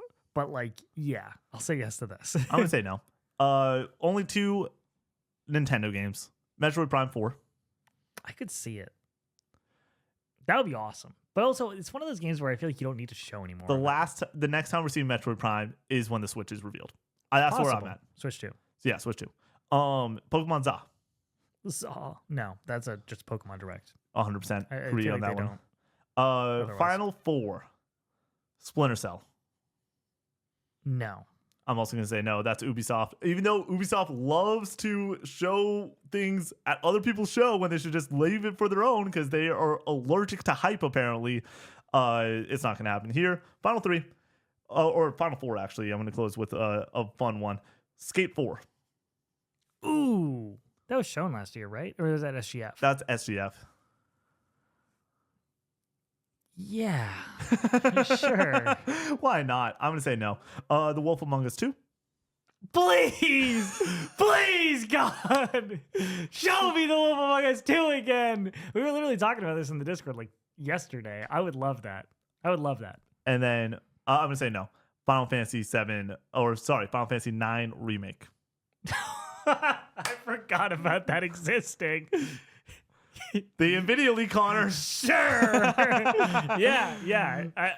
Take away the Dragon. If Final Fantasy 9 gets shown, the Dragon Quest gets Well, that's. I think if that also removes Kingdom Hearts, we that are removes seeing everything. a Square Enix title at this. Yeah. And I could see it being I could see it being Final Fantasy 9. FF9 remake. I don't think we see FF9 remake until the remake is out. Does this even fucking exist at this point? Apparently it does. This is a rumor though that happened in like 2021. It's like so long forgotten. I just thought of one more fun one before I'm gonna hop into the actual last one. Does the name Bloodborne get mentioned on stage? Do you see the update that it recently had? December 3rd update apparently. Could you imagine? That is another one that's just like, update the fucking game. Well, and that's make the it thing. FPS. That's It's the such thing. an easy win. It's one of those. Is it a slam? Like, what is that going to make us lose our fucking mind? I think it would break Yes. the internet. Yeah. And is it easy to do / make happen? Relatively. Presumably, but I mean, it's easier than making a whole new fucking game. Yeah. But I don't want to like minimize how difficult it is to make these kind of changes to these games. I understand. Like, it's not but just like fucking basic. I think that is the like. If you can make it happen, this is the perfect stage to make it happen on. That would be awesome. Because like you don't do that on a PlayStation State of Play. That's a Jeff Keighley ass announcement. Mm-hmm. I don't think it's gonna happen. Bloodborne, like that. It's like Hollow Knight, but it also. Oh, do you think that? I think that FromSoft gets bought by PlayStation before that happens. That's been my opinion all week with that sort It of looks news. like it's going to happen. Yeah. And it's not for FromSoft. Yeah. They don't. I think that's like a bonus, and I do think that I would be curious to see if FromSoft would stay as a third party That won't developer. happen. If they get bought, I would. Tell that to Bungie. Here's the thing: Bungie makes multiplayer games. I don't think that's necessarily the reason why they didn't make them completely first party or whatever. I think that they just have a different relationship with them, and I think that they want Kadokawa for anime. Yeah. Like that, they want to be the anime people. Oh, 100%. Like, so I think that FromSoft is a bonus to them. I do. Here's my thing: you bring in a team like FromSoft that makes first person or third person over the shoulder bangers, elite titles. That sounds like a Sony studio to me that you want. Yeah, I think that would be exclusive. Huge for them. It would be. Yeah, you want to know what that guarantees? Never having a year like this year ever again, where we don't have a major first party title. I mean, like, I'm sometimes shit doesn't line up. I understand, but I'm saying that like adding FromSoft in here doesn't fix that problem. I think that it would. I think that they would have. They didn't release anything this well, year. they had Urchery. That was a major release. Yeah, I guess. And the other thing though is they 2022 have Elden Ring. 2023 they have Armored Core 6. In 2024 we have this. I think that you're adding in another workhorse type of Insomniac. There's going to just be something, and to add something like that is not a. Hey, we're fucking like even the difference between Bloodborne into Sekiro into like is 3 years. Like this team produces, and so I think that that would allow for this to basically never happen again. And also, Sony would be able to be hands off enough with them, being like, you guys just do what you do. You guys are fucking awesome. You're one of the big three. Like we talked about this enough today. Lastly, it could happen. There's a shot. There's a world that they say Switch 2. Does it happen here, Connor? Absolutely the fuck not. No shot. Here's where I'm at with it. I this is about to sound totally ass backwards, but you're gonna talk yourself into it somehow. No. Let me break this down. I feel so confident that it's not going to be there. I feel so confident that I feel like when I was listening to Kind of Funny Games Daily and I heard Gary Whitta say, hey, they're going to do Mario Kart DLC during this Switch Direct and everything. And I was like, there's no fucking chance it happens. I have the same pit in my stomach. I'm like, that's not going to happen. And then it happened. And now the part of me is like, that's not going to happen. And then that weird pit's forming right here, Connor, where I'm like, 10-year anniversary.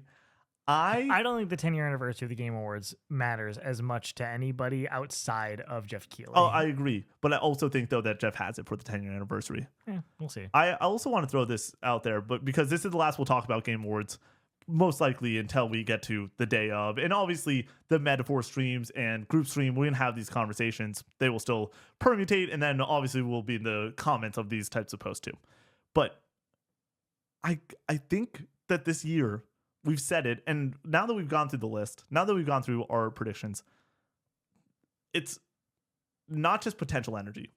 I think that it is a roller coaster worth of kinetic energy at this point. Like, I think that we are all, like, this whole time we're just climbing up the hill and we're talking about it, and I'm realizing how large the hill actually is. The only issue is that we already know so much about 2025, at least the first half. Here's the thing. I went and I looked through like the calendar and everything of what we know. We know February. That's really it when it comes to major games. You have GTA. Well, that's what I'm talking about. I'm talking about things that are on the calendar. We don't have answers to these questions. Well, you have year.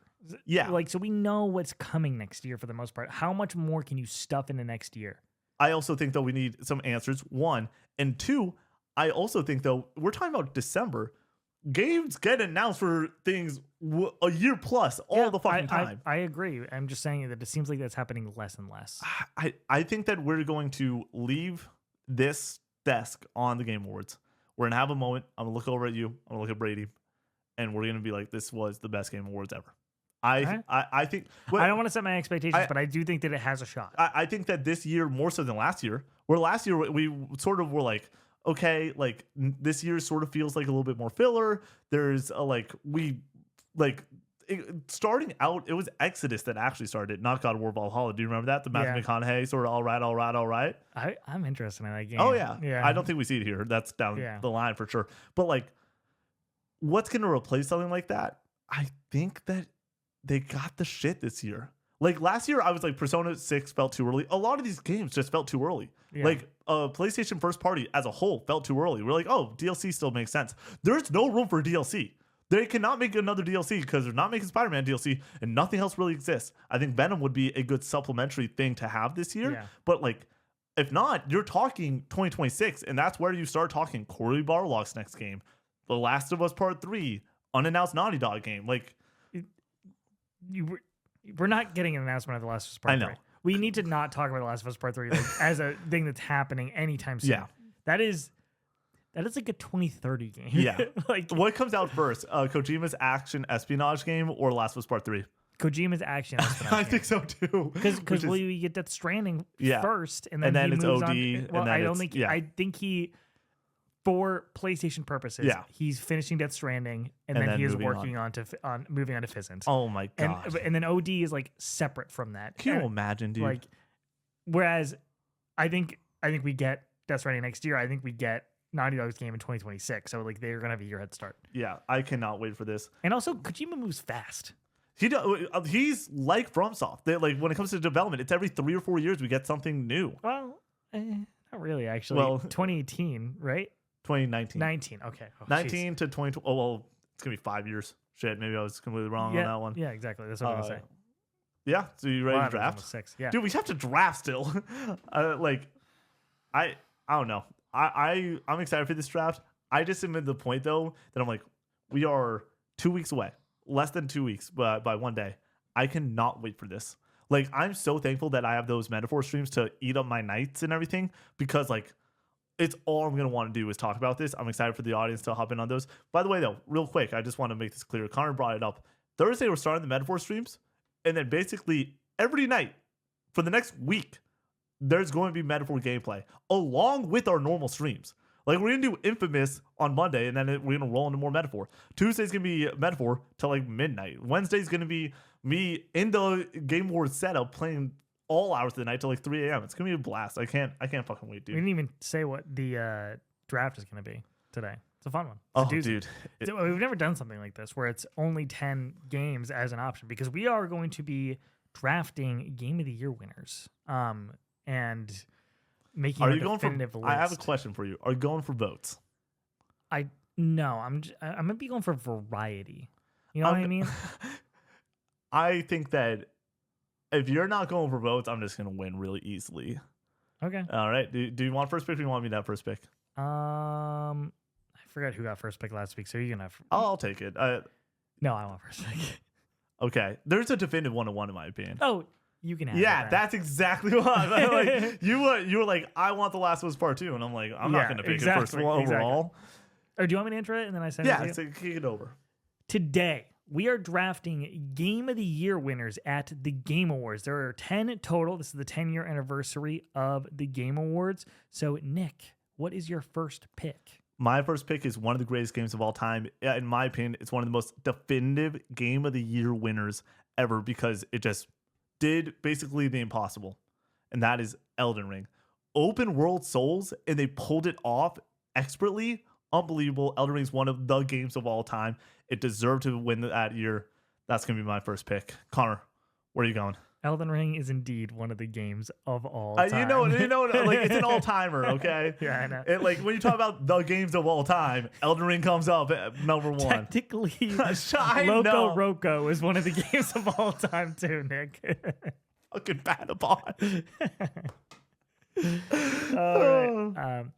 With my first pick, I'm going to go with the greatest game of all time. I'm going to go with The Last of Us Part 2. Just an absolutely immaculate experience, telling a interwoven, complex story that pushes the player to places where you would not expect to go in a video game, challenges you to look at the deepest parts of your mind and overcome what is happening on the screen. And also, it's a extremely fun game to play also on top of that, and it's gorgeous and it's amazing. Last of Part 2 with my first pick. With my second pick, we're gonna go with one of the most impressive, if not the most impressive, launch title of all time. We're gonna go with The Legend of Zelda Breath of the Wild. This broke what an open world game could be, set the groundwork for what open world games would hopefully become. And we've only seen it really mimicked by its sequel, and also Elden Ring with its more open-ended structure for an open world. It's awesome. It's amazing. I love Breath of the Wild, and some say Tears of the Kingdom is better, and I understand that, but I love the tool set in Breath of the Wild being a little bit more simple, and just going to those shrines and enjoying them is so much fun. So yeah, that's my pick.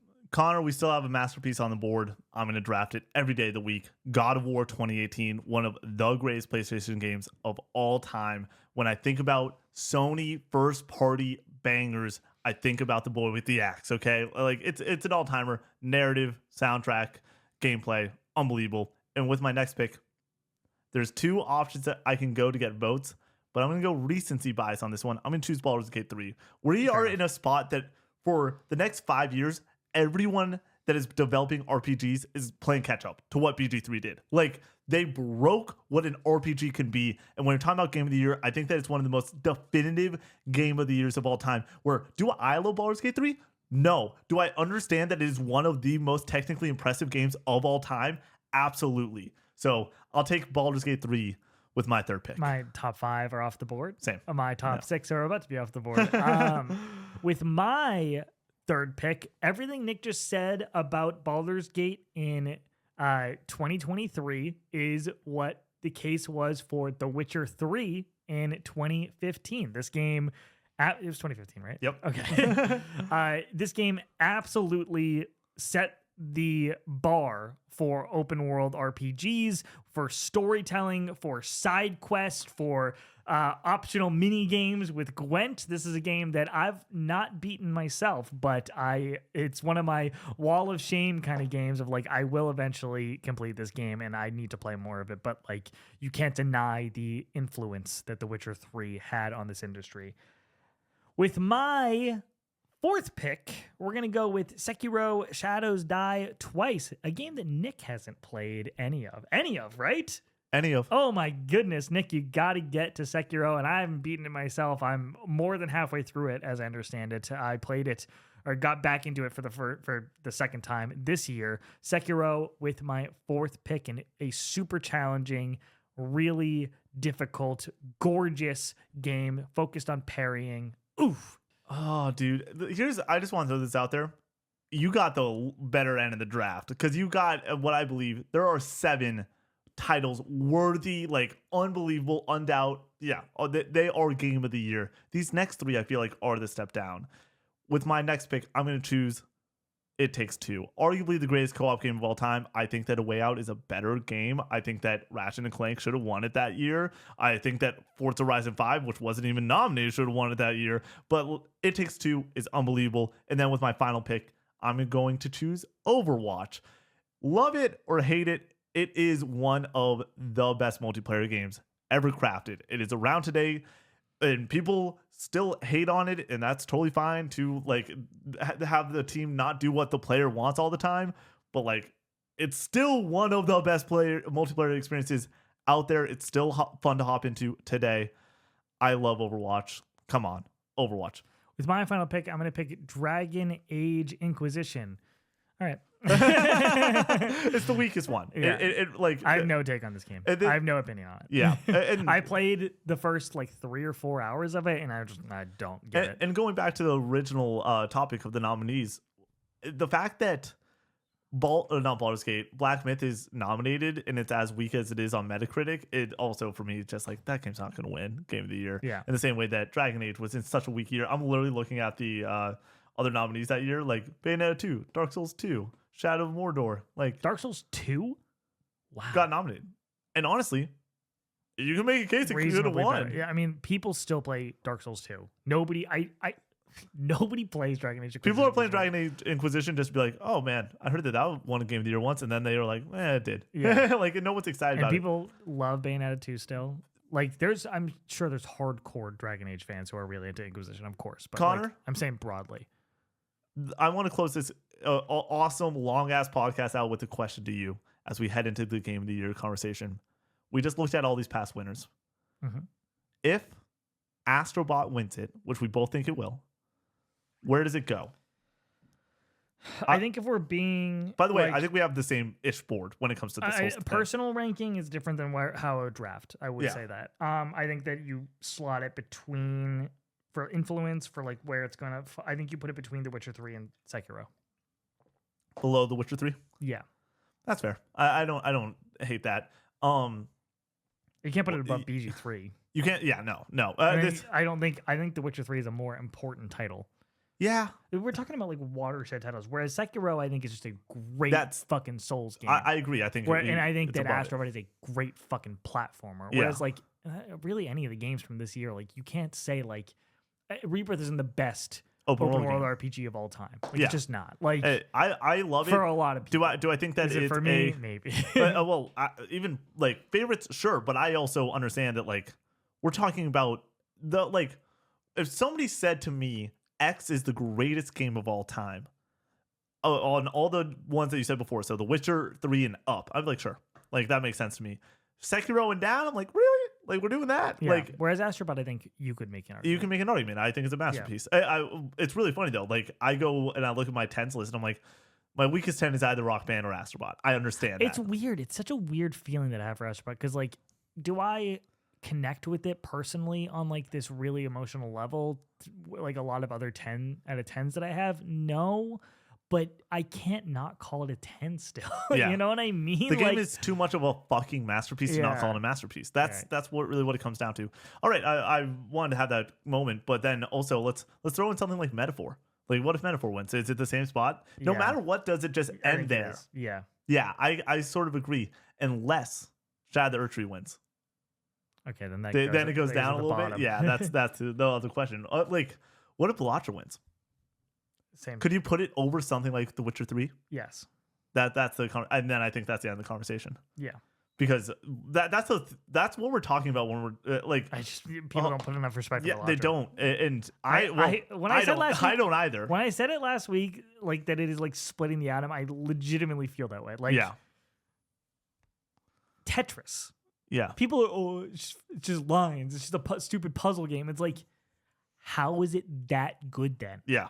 Explain it to me. How does it tickle your brain just right in a way that no other game does that has persisted since the 80s? That's what we have with Balatro here. Yeah. That's what we're experiencing I right think now. that time is going to be very good to Balatro. Exactly. Like we're going to be in a couple years being like, should have won Game of the Year?